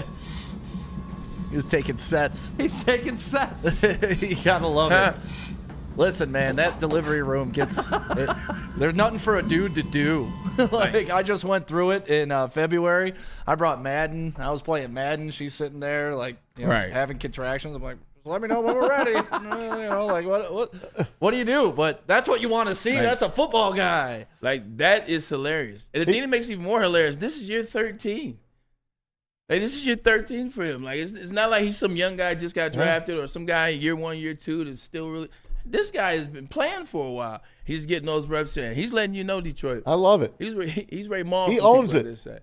He owns it. He owns his position. Man, he's a lineman full time. He might stick around for a couple more years. Why not? Yeah. You can always use vets on the line like Absolutely. that. Guys that are plug and play, guys that you can trust, and guys that can handle big situations. Great signing by Brad Holmes. We had this lineman when I was playing. First of all, he's the toughest SOB that I've ever been around in my life. His name was Ryan Tucker. I think he was actually on the Rams team when they won the Super Bowl. He was. Yeah, exactly. Oh, see, I knew Maz would know. So Ryan Tucker, I'm telling you, he's big, like strong country white boy with the big black beard. He does dip every day. Like they come to the facility. I'm talking 7 a.m. Already got the dip going, got the spit cup. Like he's just big dude. Always wears a little hat stick. I just talked to him. He was like, "Man, Edwards, you guys are making a whole hell of a lot of money. We ain't make anything. Like you make more money than me." I was like, "Nah, you're still making $17 million a year," and this was in 2005. He was like, "Don't tell everybody what I make." You know what I'm saying? I don't want people to know me. He was just this cool dude. Bought a bunch of land in Montana. But legitimately, my rookie year in the league, chips his neck, tips a bone in his neck, tips a bone in his spine, I want to say, and then like punctures something with his lungs. Never missed a game. Yeah. And also, by the way, he was coming off meniscus surgery. I mean, he's 14 years in the league. Sounds like Mark Schlereth. Liner, just tough. But you would never know. Like when you hear all the things, you're like, because you're watching them play, you're watching them maul people, you're watching them protect. But then you find out he has this and he has that. No, by the way, he has this down there and he has this and this never. Wait, he has all that and he's still going out there. Like linemen they're a different breed. Linemen are like hockey players. Like hockey players, and they say who's the toughest. I'm like, look, hockey players, you're never like offensive linemen. And they're a lot like wrestlers, just like dirty, like nasty, Frank Ragnow. big nasty people. Frank Ragnow. Yeah. That's mic drop right there. Yeah, he's out there fishing, catching bass. Like it's a whole different. I remember being going to football camps when I was in high school, and they had me playing some center because I could get out and pull and stuff like that. But that was skinny ass playing center. They liked me because I could think the game through. Right? I know, but it's because of my brain, Braylon, not the size. I played defensive end. That's why I'm laughing. We should have played against each other. Yeah, but that's the thing. Then I go to a Michigan camp, right? Or we go to a football camp, and there's some future Michigan linemen there. Yeah, you're wide receiver. I'm like, why the hell do they got me? Like, we're just warming up without pads. Just like, all right, put your hands there. Yeah. All right, get your hands up. All right. The first time this kid hits me, knocks me back like 5 yards. I'm like, I am not a lineman. Like, I will never play line again. Man, look, I'm gonna tell you like this: biggest human I have ever seen was Jake Long. Like Jake Long is the biggest human I'd ever seen, and this is before Maz. He came to Michigan. This is before he went to the Miami Dolphins, drafted #1 overall. We were doing a Michigan football camp, and Eric Campbell used to run it for Lloyd, my wide receivers coach. Shout out to Soup. What's going on, Soup? Soup talk with a list, but anyway. They always want like the star players on the team to talk to certain recruits. So you go talk to certain recruits, tell them what it's like here, so you can try to get that one up. And they wanted Jake Long bad. And, so Soup hit me and said, "Yeah, boy, you got to come talk to this one. he bad, boy. He a dog. You sound like Mike Tyson. Soup sounds like Mike Tyson. And he has the anyway. Yes. So he's like, it's Jake Long. He said, he a big guy. So he takes me over there, and like I'm watching. It's the same like the Cam Newton story. Yeah. I'm watching, and I'm just looking at him, and this is from a far stick. Every guy over there was an offensive lineman. Like you said, it's 6'4", 6'3", 300. You got a couple of 6'5". Like I'm looking, I thought there was a kid standing on top of like something. I thought he was standing on a cooler. I thought he was standing on like one of those plyo box squat things. I'm like, man. Anyway, I walk over there, and then he walks from behind the crowd. I'm like, there's no way in hell that this kid is in high school. Jake Long and he was the same size throughout 6'7", 325. You knew that was going to be a #1 pick. 100%. Absolutely. 100%. Absolute 6'7", 330 is wild. When you go up against those guys, you need good insurance. You ain't never lied about that. And who's got good insurance? Hey, how about Swiss Insurance? Because they have good news and they have bad news. Right now, the bad news is insurance rates are going up across the board in Michigan. The good news is that Swiss Insurance is here to help. You can, right now, more than ever, it's critical for you to have your insurance reviewed, and Swiss will make sure your carrier does not slip in extra fees or raise deductibles. Call Mark at Swiss Insurance today, or visit SwissINS.com and tell them that Woodward Sports sent you. Every year, after a cold and dreary winter, Metro Detroiters come together for two things: Tigers baseball and the best damned party in the world. A new season of Tigers baseball is here, and we're bringing in the new season as only Woodward Sports knows how. Broadcasting live from the biggest party. It's the Grand Slam Festival at the Detroit Opera House. Come party with 4,000 Detroit sports fans, starting with Wake Up Woodward and rolling into Big D Energy. This is a party you don't want to miss, with Detroit's best DJs, food trucks, and of course, shots. Get your tickets now at GrandSlamFest.com. 21 plus. See you April 5th at the Grand Slam Fest. Big Boy Seafood Fest is sailing in with a fresh catch of favorites. Dive into fish and chips, our new palm-crusted cod, perfectly fried clam shrimp platter, or a delicious fish sandwich. Try our new mango iced tea, the ultimate complement to our popcorn shrimp, our all-new fried pickles, shrimp alfredo, or shrimp stir-fry. Experience all the sea has to offer every Friday night with our all-you-can-eat seafood buffet. Every day is a fish fry, only at Big Boy. You smell that? That's Brad Holmes cooking, and the off-season smells good. Woodward Sports. Walk into any Lady Jane's Haircuts for Men for an award-winning haircut experience from one of our talented stylists. Enjoy a precision haircut, hot lather neck shave, scalp and neck massage, and a hot towel treatment to top it off. Enter for your chance to win the $50,000 Perfect Bracket Challenge. With more than 25 Metro Detroit locations, there's always a Lady Jane's near you. Lady Jane's Haircut for Men, open 7 days a week. Walk in anytime. Lady Jane's, it's wicked awesome. A ton of fun, a ton of sports, and a ton of man meat. Welcome to the Woodward Heavyweights, live daily 5 to 7 p.m. on Woodward Sports. Hey, you know what happens when you run a great business for 50 years? You expand. Yeah, you give do. the people what they want. And you know what? Les Stanford got that same great service that customers have known to trust right there, Woodward Avenue, just south of 9 miles. So you can go swing by Les Stanford, come about 5 miles north, and come hang out with us here at the Woodward Sports Studio. Les Stanford Chevrolet. Together, let's drive. Let's drive.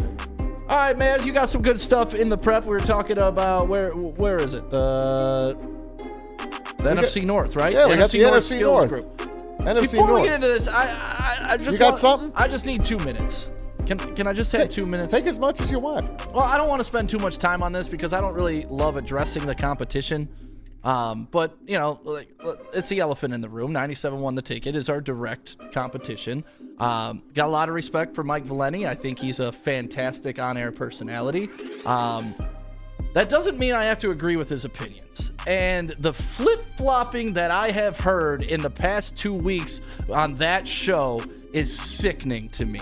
Like what? A week ago, I'm listening, right? Because I like to monitor the competition. You study game film. That's part of what we do here. I listen to them too. And I'm Know your hearing friends, know your Brad enemies Holmes, he hasn't made a big splash in free agency. He's so lazy. Oh, I gotta trust. Why do I have to blindly trust this guy? Why? And they went on for literally 45 minutes. I was driving all the way from the east side to my place in White Lake, and I just heard them bitch Beautiful and house, cry by the way. and like, you got a playoff win, so now it doesn't matter what he does. And it's like, yeah, you're goddamn right it doesn't matter what he does. Because you know what?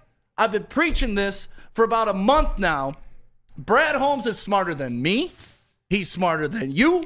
He's smarter than you. And he's sure as hell smarter than Valenti and Rico. Because what these fools were asking of him immediately out of free agency was not something that Brad Holmes does. And the dude tried to tell you that's not what I'm going to do. He told you I am not going to go get this huge splash. What we're going to do is we're going to do things the right way. We're going to do things the smart way. And then what do I hear? Now after the cornerback signings, now after we get the linemen, now after we address the issue, oh, Brad Holmes has put the Lions in a position they've never been in. They can be pickers and choosers of talent at the draft. What Brad Holmes has done for you is amazing.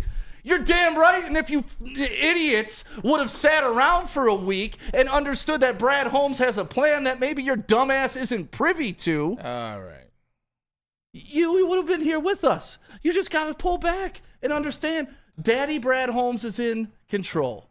He knows what the hell he's doing. He's smart. He got a game plan written down that we don't even know about. He got a draft board that none of us even know about. So when you're flip-flopping like that, that's the one thing that's going to piss me off. You can have an opinion that I don't like, but stick with it. That's why I love Flannel Sam.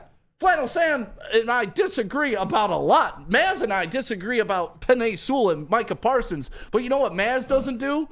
Come in here tomorrow and say, you know what, Micah Parsons sucks. I really didn't want to. He stands by his word, don't you, Maz? I do, but I do love Micah Parsons. I've always said that. Okay, so sorry, I didn't want to go off, Maz. But listen to me. There's a lot of people. I haven't been on the air since this, and it really pissed me off. I don't listen to them. There's a lot of people like that, including they're part of me. I wanted who didn't want to have the Vikings defensive end here? Danielle Hunter. Yeah, who didn't want Danielle Hunter here? Yeah. Raise your hand if you didn't want Danielle Hunter here. Yeah, but not wanting something I know, but wait a minute. Complaining when you don't get it are two different things. I get it. They made smaller splashes. I get it. They go for depth moves. They go for guys that are coming off injuries. They do it a way that some other people don't do it. So I'm just not defending the guys. I'm just saying it's just a natural way. When you don't get what you want, you can whine and complain a little bit. It's just football. We have nothing to do with it. So my question is, what does Brad Holmes have to do to hammer this through to people's heads that he's good enough and knows what he's doing? And perhaps you could take a step back and let the man operate. But let me say this, though, too. Let me ask you this. If they just went along with everything that's been going on with the Detroit Lions right now, with the moves Brad Holmes make, free agency, the draft, the fourth downs, and Dan Campbell, yada, yada, go down the list. If they just agree with everything, then there'd be no show. Correct. Then they wouldn't have a show. It's about context. You could say, I disagree with this. It's about I entertainment, want this. too. But then when you start insulting the man and saying he's not doing enough, he doesn't know what he's doing, that's when you cross the line for me. You're okay to critique anybody in a public position. People can critique me right now and tell me I'm an idiot on the air. Well, I'm putting my opinion out there. And I get that. And I'll take that all day, Maz. But what I'm not going to do is be a flip-flopping, spineless guy that sits up here. I will always say I may not agree with Brad Holmes, but he's smarter than me. Brad knows that. He knows what everyone is saying. Yeah. And did he not call out the Lion beat reporters when he had his press conference and he dropped his mic? Good. And he's like, well, you guys said I didn't know what I was doing, or I didn't do this move, or I didn't do this move. He hears it. And you know what? He answers to it. Right now, he's got the upper hand. And I hope he continues to have the upper hand. That's it. Bring me a Super Bowl. Get me to a Super Bowl. But say this. If he did go out last year at the trade deadline, I'm just going to throw it out there again. Don't tell me they didn't fit in the salary cap. If he signed Montez Sweat, you're going to tell me that guy would not have made a difference on this team, and perhaps we might have kept Brock Purdy in the pocket, perhaps sacked him a few times instead of letting him run for 6 first downs in the second half. Do you not think that possibly could have gotten the Lions to the Super Bowl? Possibly, of course. We can always play the what-if game. Right. What if they signed an elephant and it was an awesome nose tackle? So that's what the guys are doing. It's a what-if game. But here's the deal. What if they didn't sign him? They didn't. Right. And they went on to win. They didn't. But guess what? Guess who also didn't win? The Chicago Bears and the San Francisco 49ers, who did exactly what you wanted us to do. I get it. So there's 2 examples of what you wanted not working. Right. The Niners try hard every year. They have not won a Super Bowl in almost 30 years. This year is the 30-year anniversary. 2025 is going to be 30 years that the 49ers won a Super Bowl. They try. Do they not try, Bray? Yeah, 100%. Do they not try every year to at least win? And what happened yesterday? They lost a draft pick because why, Bray? Accounting. Why, Bray? Yeah, because they basically made a move so they can try to win now. Yeah. And they say, hey, if we get caught, we'll pay the penalty then. And they got caught. But aren't you making my argument for me, Maz? I don't think so. I know you're sitting there in your San Francisco shirt, but aren't you making my argument? These guys have mortgaged their future in some ways for a Trey Lance, right? They've gone out every year, made this big splash that y'all are, that's what the Lions need, and they still haven't gotten the job done. They found their quarterback, though. Did they? And they're paying him less than $1 million a year. Is he their quarterback, though? Yes, he is. Jimmy Garoppolo got him just as far. But also, I get it. Jimmy Garoppolo made a lot of millions. His kid didn't. He definitely did. Also, though, Stick, I think he's very passionate about the Detroit Lions. I am. Like, but, So am I. but this is a show. Like, we're sitting here talking about other moves. If you want to play the 49ers card, they have the genius himself in Kyle Shanahan. So the fact that they have Kyle Shanahan, they will always offensively be good enough to get there. And he's smart. They legitimately back it with the defensive line and linebacker core the last 6-7 years with Greenlaw, who's moving on, and Fred Warner. They put themselves in a position to be right there every year. So the way that they've done it, they haven't stayed on moves. They messed up with Solomon Thomas. They got rid of him. They messed up with Trey Lance. They got rid of him, and still every year they're right there with a chance in the NFC Championship. So I think they're doing it a different way than the Lions, but it's working for them now. Yeah. And what the Lions are doing is working. It is. So like that's why they're I don't in know better why we shape got than to they've ever interrupt been. the process right They're in now. better shape now than they've ever been in their entire franchise history. So why do we still question what Brad Holmes is Because doing? that's what we are. We're humans. Yeah. We're humans. We're all general managers. We all play fantasy football. I mean, you think you're the best general manager when you're playing fantasy football. It's fantasy. Why the hell not? Why not have some fun? Why not go out and get that big I just name? prefer rationality in this. Like, hey, this guy has taken us to places we've never been. Hey, this guy is doing something we've never seen. Yeah. Maybe I should just sit back and enjoy the show. And until we start trending downward, then I'm going to be like, what the hell is Brad Holmes doing? But until then, I'm going to say, I don't know what Brad Holmes is doing, but it seems to be working, and whatever he decides is good with me. I agree with you 100% in the standpoint that they went from 3-13-1 to 9-8 to 12-5. I talk about that all the time, so I agree with you. The moves he made, they've worked.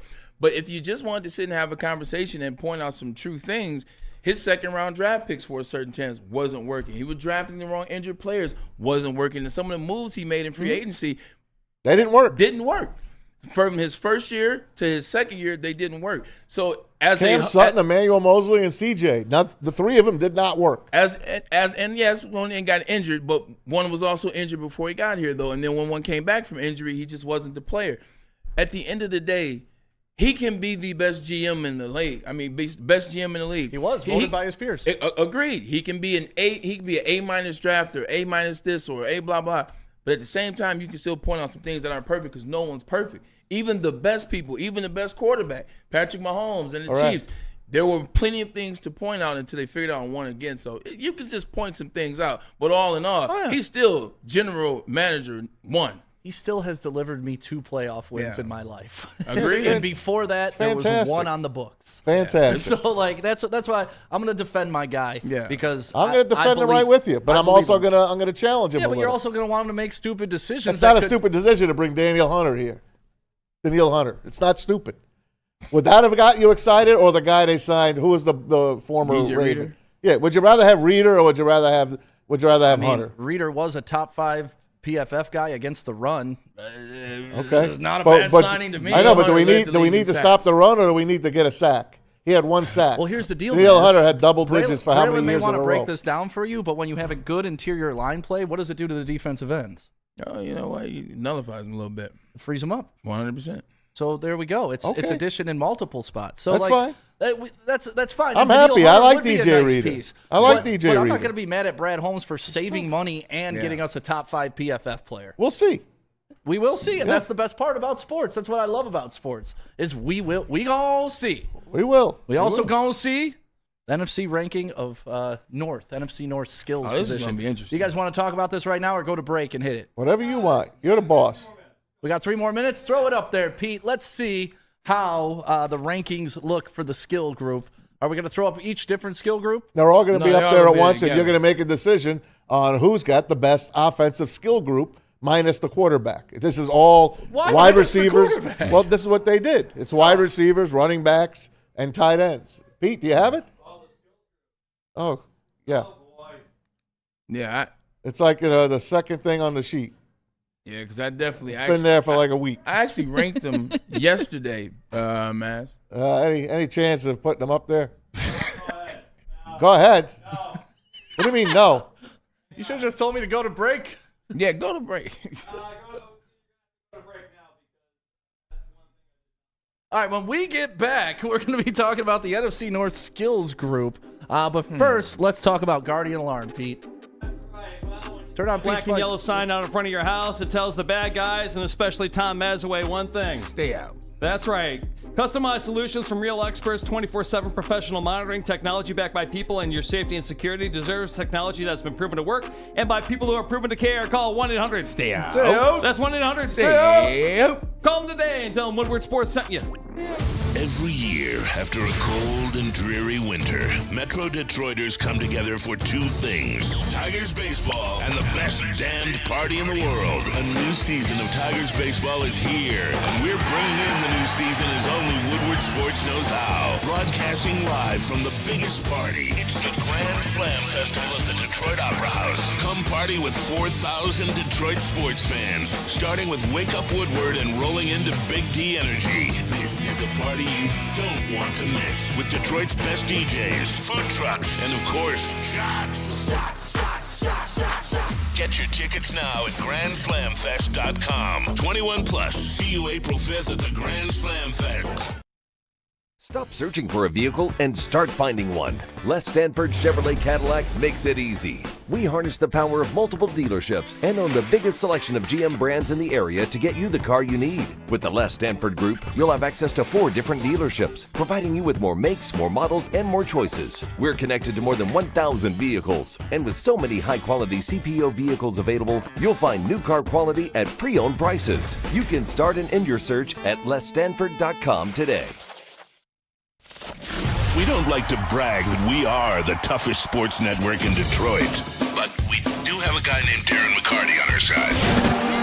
Woodward Sports. Walk into any Lady Jane's Haircuts for Men for an award-winning haircut experience from one of our talented stylists. Enjoy a precision haircut, hot lather neck shave, scalp and neck massage, and a hot towel treatment to top it off.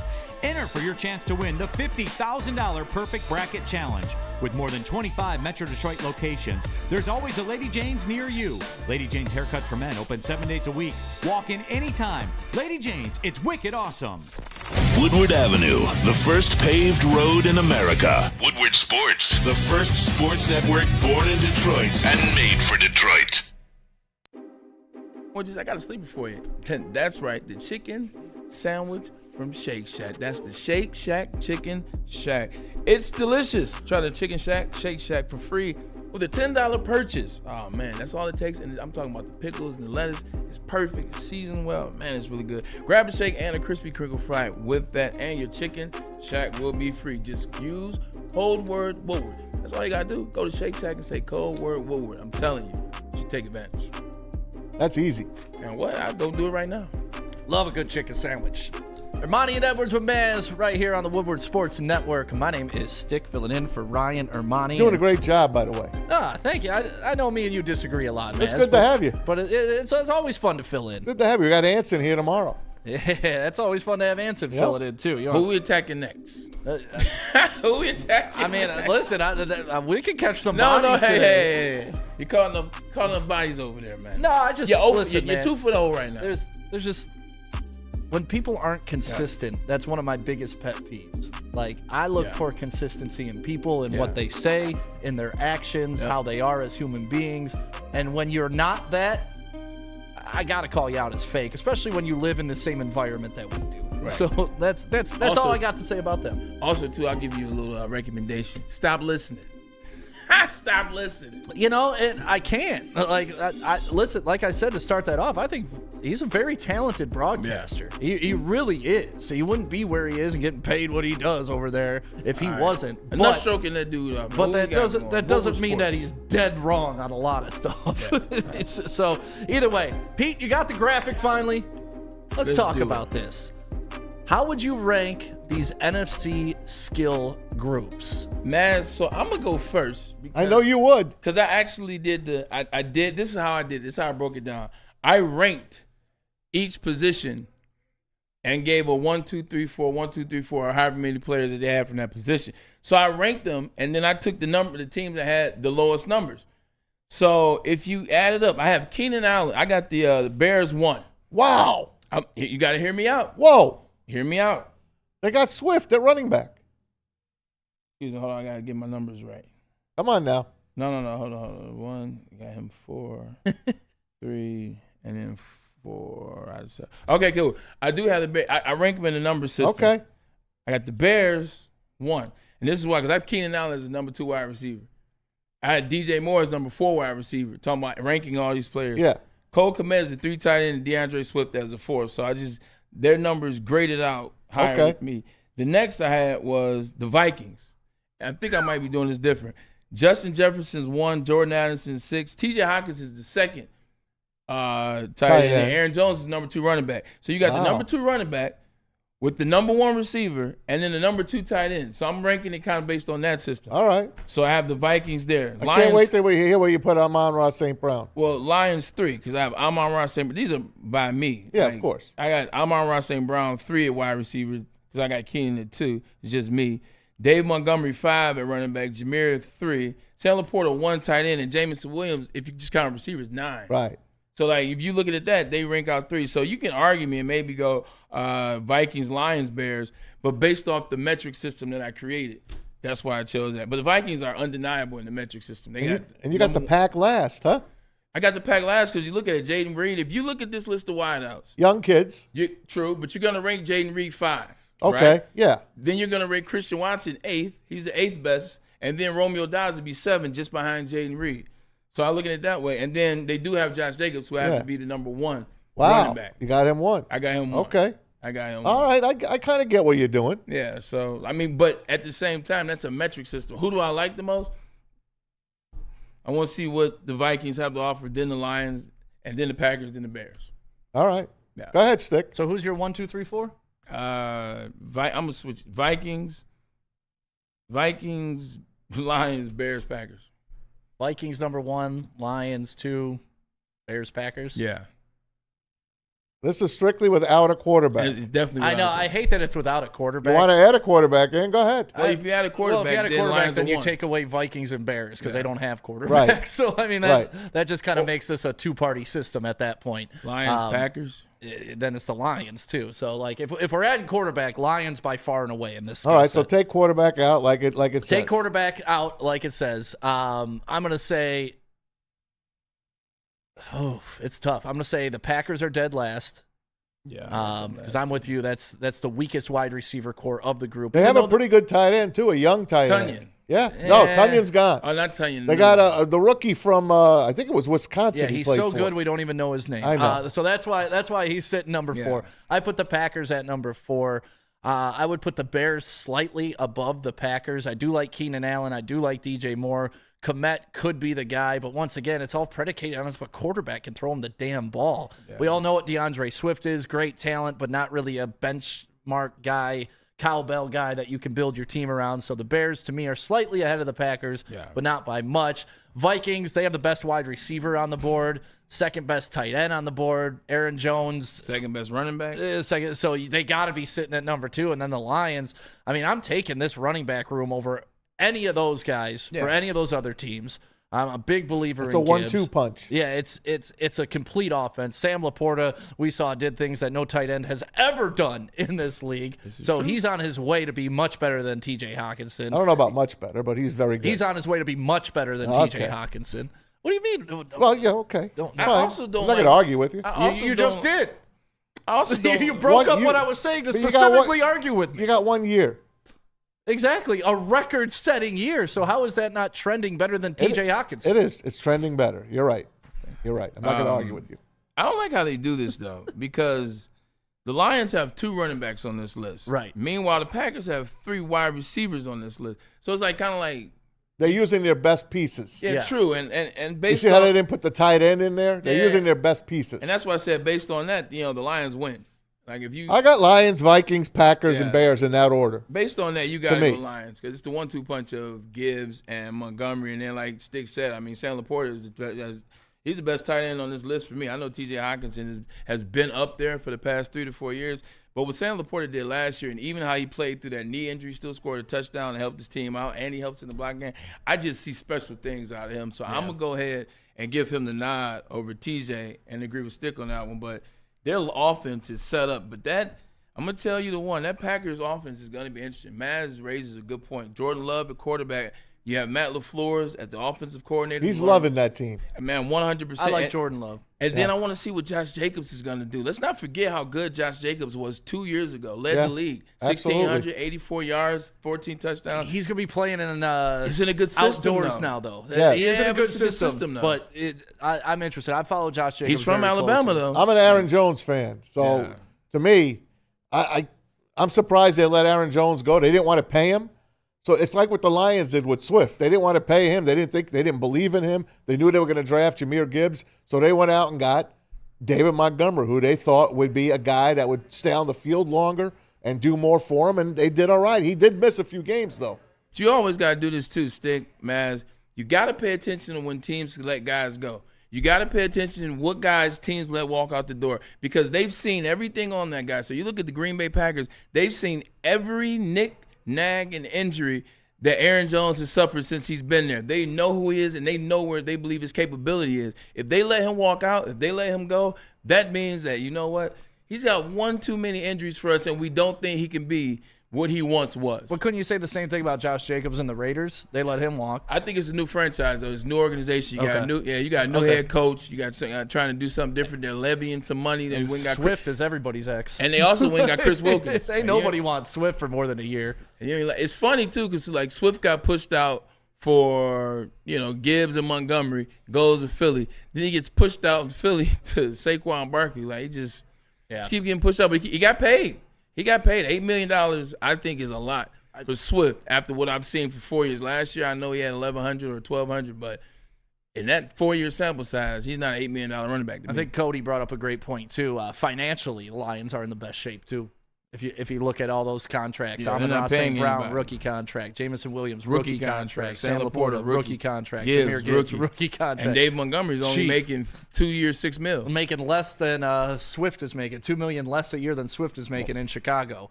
So Keenan Allen, no, way less. He's making because it's $2 a year. I thought they signed Swift for $8 a year, and we got $6 a year. Yeah, he's making 6 years more. Yeah, $6 million. No, he's making 6 over 2, right? Who, Montgomery? Yeah. I thought he's making $6 a year. Oh, heck. We'll have to look that up. Hell no. Swift's making $8 a year, and I thought we got the better. What'd you have to say, Maz? Nothing. No, you were holding up the phone like you. Yeah, for you to look at the phone, but that's okay. Oh, what's my phone? It's okay. It's not a biggie. Oh. I just wanted to tell you what we're doing next. We got intern Alex up next. Yeah. Brought to you by Skinny Butcher. It's Wolverine Wednesday. It is? It is. Also, Wings Wednesday on our social media if you want to go win a Red Wings shirt. Let's tell them about Big Boy, and then when we get back, we'll talk to the Big Boy. Alex, brought to you by Skinny Butcher. Yes, sir. Seafood Fest is back at Big Boy. Catch it while you can. Dive into the fish and chips, the new Parmesan-crusted cod, and, of course, a Big Boy must, the new mango iced tea, the ultimate complement to the popcorn shrimp and the shrimp Alfredo. Every day is a fish fry at Big Boy. Don't forget, every Friday night, the all-you-can-eat seafood buffet at your local Big Boy. Where's the most convenient place to get that big fitness energy? It's Planet Fitness. Join today for just $1 down, $10 a month. With over 2,400 locations and equipment for every workout, you can get in, get energized, and get going. And with free fitness training and most clubs open 24 hours, everyone belongs in the judgment-free zone. So join today for $1 down, $10 a month, no commitment, cancel anytime. Walk into any Lady Jane's Haircuts for Men for an award-winning haircut experience from one of our talented stylists. Enjoy a precision haircut, hot lather neck shave, scalp and neck massage, and a hot towel treatment to top it off. Enter for your chance to win the $50,000 Perfect Bracket Challenge. With more than 25 Metro Detroit locations, there's always a Lady Jane's near you. Lady Jane's Haircut for Men open 7 days a week. Walk in anytime. Lady Jane's, it's wicked awesome. At work and at home, we're there with smarter security solutions. Featuring complete automation with customized alerts and more. For over 90 years, we've been the company that's been counted on to protect what matters most, all with personalized service and care. Right now, for a limited time, receive a free video device plus free installation with a new home system. Guardian Alarm. We protect Michigan. You have an opinion? Make sure it's seen and heard. Corner, jumper, Tweet us, hop on the YouTube chat, slide in the DMS at Woodward Sports on all social media. Okay, the Tigers home opener is happening on April 5th, and you already know there are going to be about 600,000 people downtown Detroit, and you already know that we're going to host the biggest tent party in the whole damn city. It's called Grand Slam Fest. You can go to grandslamfest.com right now to get your tickets so you can come party. We're going to be doing live broadcasts all day. For some reason, they hand me the mic to host the party. Oh, it's fun, too. And the Stick Jack be going Daniels. on. Yeah, you get to see a little different side. Like, Stick be turned up. We have a good time. We get Spenny on stage. We get Easy on stage. Or I turned up with you 2 years ago. 2 years ago, you were up on stage. You know, once that T Grizzly first day out hits, the whole city goes nuts. It's a good time. Come party with us. And actually, if you want to get on the guest list right now, just put Grand Slam Fest in the chat, and we'll pick someone. We'll put you on the guest list, and you'll be on there opening day. Yeah, we're going to be doing this all the way up into it. Every show has one guest list spot to give away, and we will do it up into the show because we want to party with you, the people, at Grand Slam Fest. So put opening or Grand Slam Fest in the chat right now, and we'll select one. All right, can they bring Jack Labrador with them? Yeah, we can make a drinking game out of it. Let's do it. Jack Labrador, you know it. JackLabrador.gg, a new way to play. Rock, paper, scissors, 2 new symbols, and a franchise-changing 3-point play. You want to get this game right now? It is the rage. $20 for the Champions deck, 3 extra games, the Motor City Showdown, Spell My Name, and Pink Slip. Check it out on that QR code right now, JackLabrador.gg. Tell them Stick sent you. Welcome back. It's Ermanni and Edwards with Maz here on the Woodward Sports Network. It's a Wednesday. Just to recap, if you want to get up to date on everything we talked about Cam Sutton, we spent an hour on it to start the show. So if you're curious what our thoughts were and everything, there hasn't been any new news to come out during this time. So if you want to revisit it, you can go back at the beginning of the podcast or go back on the beginning of YouTube. And we spent a good hour talking about it. There's a lot of interesting points brought up and a lot of different angles on how to deal with this if you're the Lions, what Cam Sutton may be going through right now, what caused this, what could have happened, what didn't happen. We don't know any facts for real. All we can do is just discuss what it looks like. And we do know one fact, though. You said that we don't know any facts. We know where Cam Sutton is. He's going through toll booths right now. You think so? He's on the run. He's on the run? He's on the run. Yeah, that's the thing. We do know that it was a woman that he assaulted, allegedly assaulted. Yeah. So it's a lot going on with that. And if you want to revisit it, just go ahead, restart this podcast, and we covered it for an hour. Yesterday, Stick, when we were here at the end of the show, I started talking about the NBA because I've been watching a little NBA, and Maz tuned out at that point. But just been watching lately, like Mike and Maz and Stick. Is it just me or like movies becoming real, like cartoons, like the stuff that these basketball players can do is getting out of hand? You saw Anthony Edwards the dunk yesterday, one of the most vicious dunks I've ever seen. Did you see Zion last night, man? I heard about it. I love that Zion's back. I was such a big Zion guy. Like 6'6.5", 6'7", 285. The man caught a dunk yesterday. Like, remember the purple Monster in Space Jam? The purple one with the high top? It was Larry Johnson. Man, he caught one with a full extension. Grandmama. Shout out to LJ. But Pistons host the Pacers tonight, by the way, at the LCA. Yeah, they about to get cooked. Hey, they might hang in there. No, it's got Tyrese Halliburton out there. Yeah, he's going to get a little revenge. My God, he could have been ours. Yeah. Still one of my biggest regrets. Like, if you go back and watch, our first draft party was for the Pistons, and it was that draft here at Woodward Sports. And if you go back, it's like us eating pizza on a couch over there. The cameras are all crappy. The audio's all crappy. But we were getting started here. Yeah. And the whole time you hear me going, Halliburton's available, Halliburton's available, Halliburton's available. Who the hell is Killian Hayes? We still don't know. I don't know who he is now. We know he's not a good basketball player. That's the one thing we do know. You know who's a good basketball player? Intern Alex. Yeah, let's get to Intern Alex talking about Wolverine Michigan. Wednesday. And Alex, first question off the bat, I got to ask you on Wolverine Wednesday, did you go to the garage sale that Jim Harbaugh had? Oh, yeah. I actually somehow did not know that Jim Harbaugh had a garage sale, so that kind of just ruined my day now that I knew I missed out on it. However, Oh, wow. Dang. Yeah, I should have been Look there. at that. Can't believe that's a rare miss. Come on, You Alex. could have had all those snow globes, man. Jeez, Alex. Could have had all those pairs Yeah, of I mean- khakis, man. Come on, You man. blew it. Wouldn't that be funny? It's Yeah. just khakis.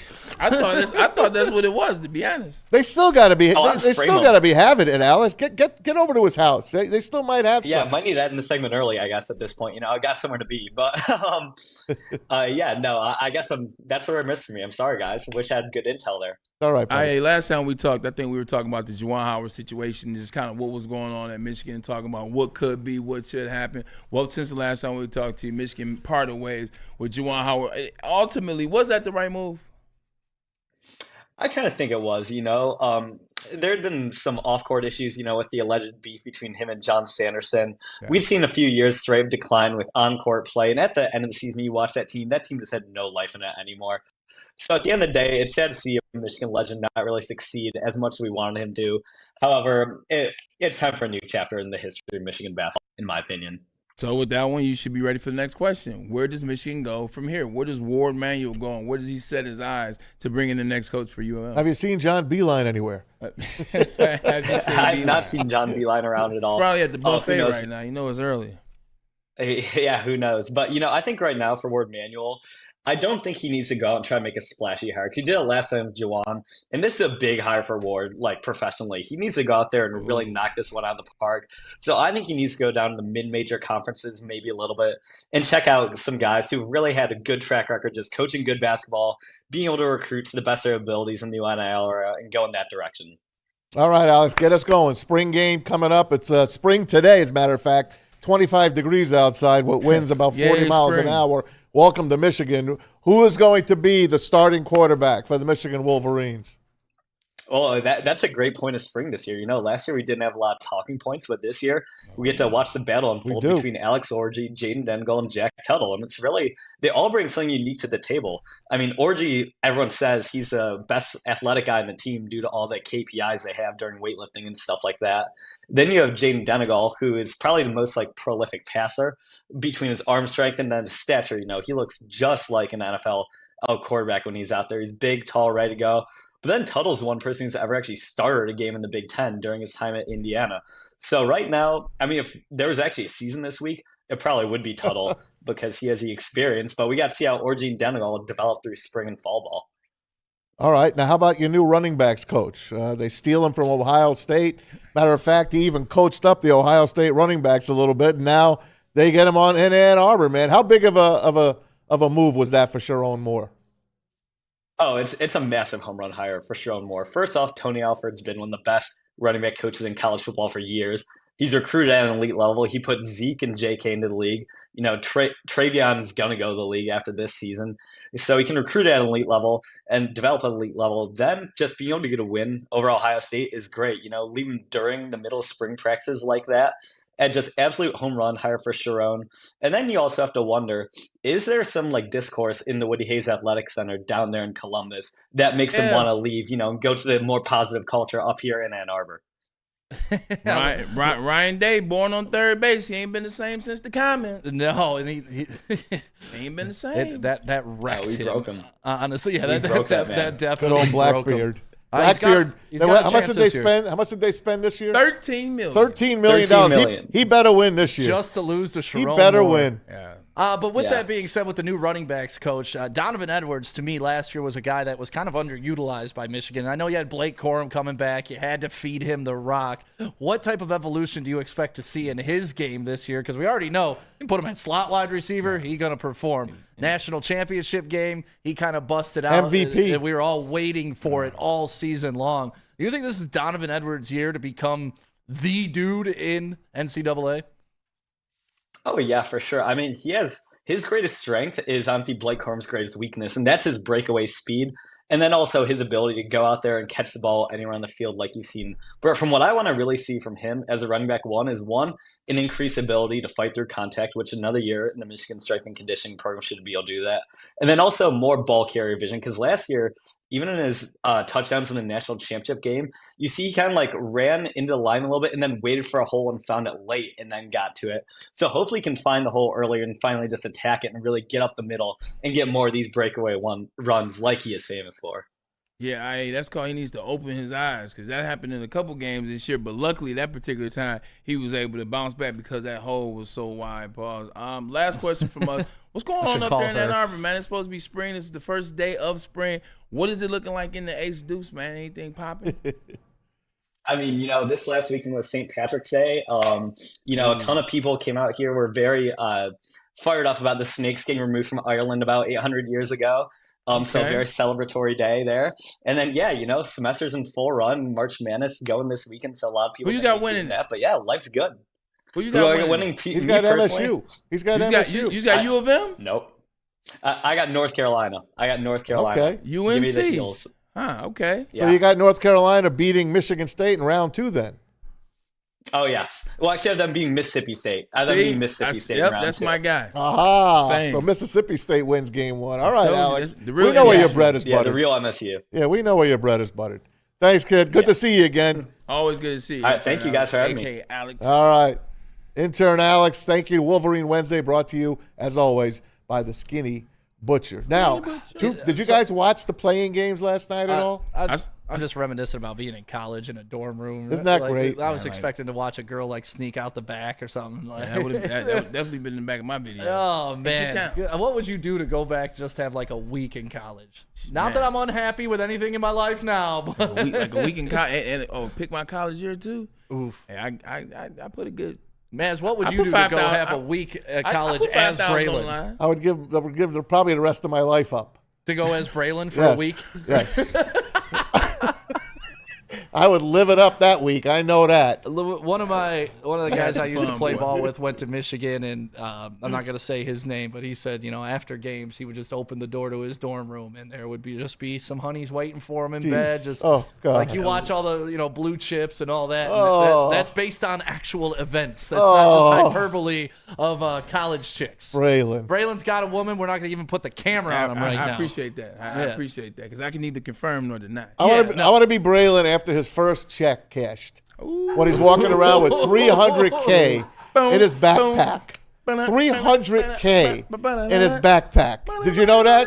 Sick. He was walking around with $300,000 in cash. And cash money. And legit money too. That's legit the best part. Cash money. It's like Randy Moss said, baby. Cash money. Straight cash, baby. Straight cash, like, homie. That's $5. Oh, let me see. Yeah, I got that. I only got hundreds. Yeah. I only got college. What a good time. I went to University of Detroit. Like it's one square fenced in mile with barbed wire, and I had a good ass time. But you know what I love about college? It doesn't matter what college you go to, man, because you find the way there's a community, there's an ecosystem in place, man, where you just have a great time. Like it don't matter if it's D1, D3, community.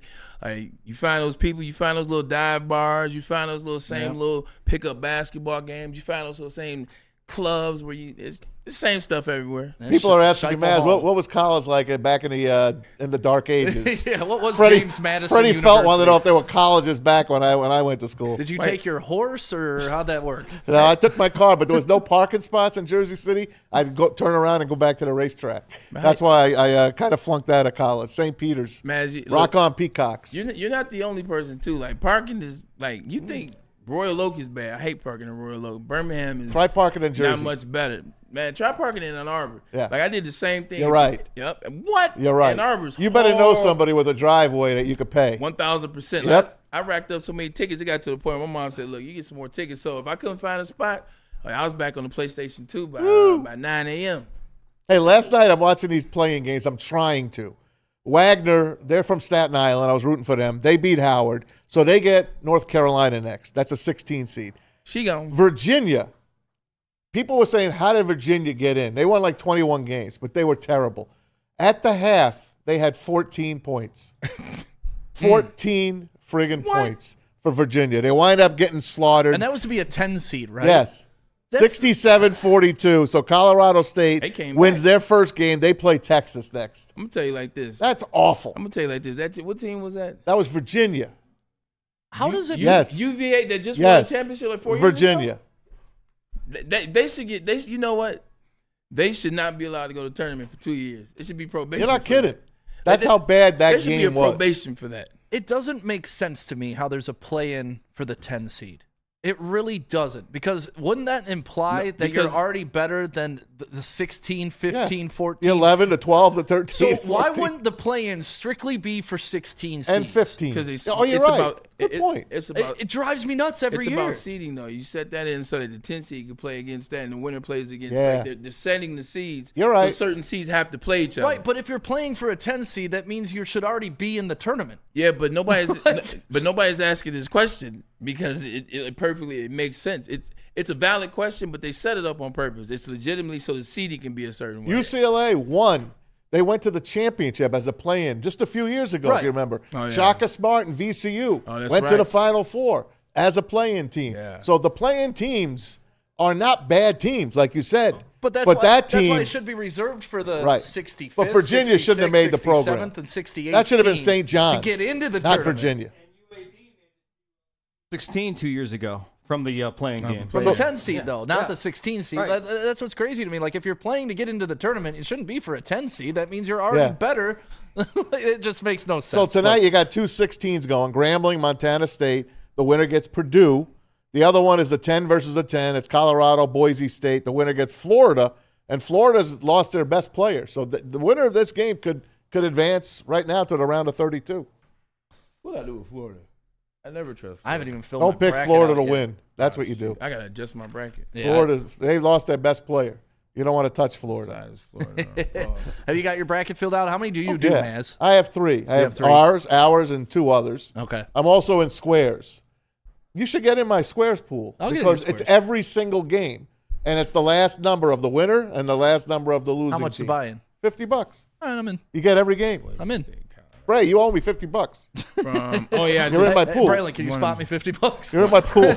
Touch. It's all on the Hey, the line. Dodgers won the first baseball game of the year today. Did you It's see official. in Japan? The Seoul series. Yay. They beat the Padres. Did you Baseball's see so dumb. Shohei hit the roof He did. and then put a hole in it, like put a dent in it? Like Shohei is. He got 2 hits today, an RBI for Tigers him. should Mookie have signed Betts.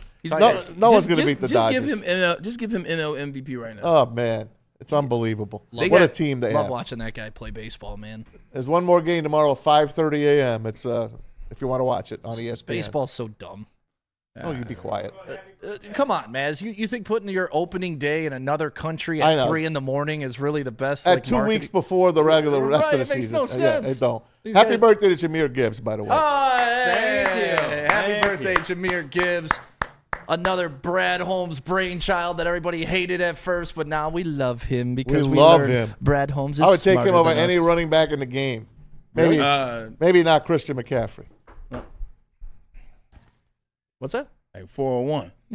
You ready to go? I thought you were saying you were 41. I'm like, oh, all right. I am 41, just like you, homie. I'm 42, man. I got years that's on right, you, you passed Braylon. me. I'm a man. Years on you. I'm a man. You're an old man. 40. All right, have a great day, everybody. Brace used to Ermanni wrap it up at 3:54. Oh, yeah. Yeah. Ermanni wraps it up. We Yeah, could, that's we, what I said. I'm the guy over here. All right. Well, you guys can go. I'll stay on for another hour till the heavyweights. No, that's fine. Pete does not want to stay here. Thank you guys for being a part of the show.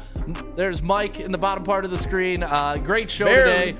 We're going to have more Cam Sutton updates for you. The heavyweights are going to cover for a that coat on. coming up in about an hour at 5 o'clock. Follow our social media for all the updates. Make sure you're following Matt Broder for the Lions reports on everything. Thanks, But bro. Thank you guys for being a part of the show today, being a part of the chat. Even the people that said I'd suck, I still love you. Oh, And some people told you so. Pete was defending me in the chat, so thank you, Pete. You're a great freaking guy, and people don't understand. All right, shut up, You really Pete. are seriously top-notch. Well, guy. I think he was just saying Somebody that get 'cause the hook. I was saying it's okay if you I call don't me. care. You're still a top-notch guy. I'm going to defend you Get anyway. I'm going to defend the hook. Braylon. I defend my guys, man. Oh. Braylon, Maz, Oh. Ryan. Like, well, maybe not Maz. We got the wrap it up music playing. So we will see you tomorrow. Anson is filling in, Mr. SOL himself. So we will see you tomorrow right here at Woodward Sports. See you guys.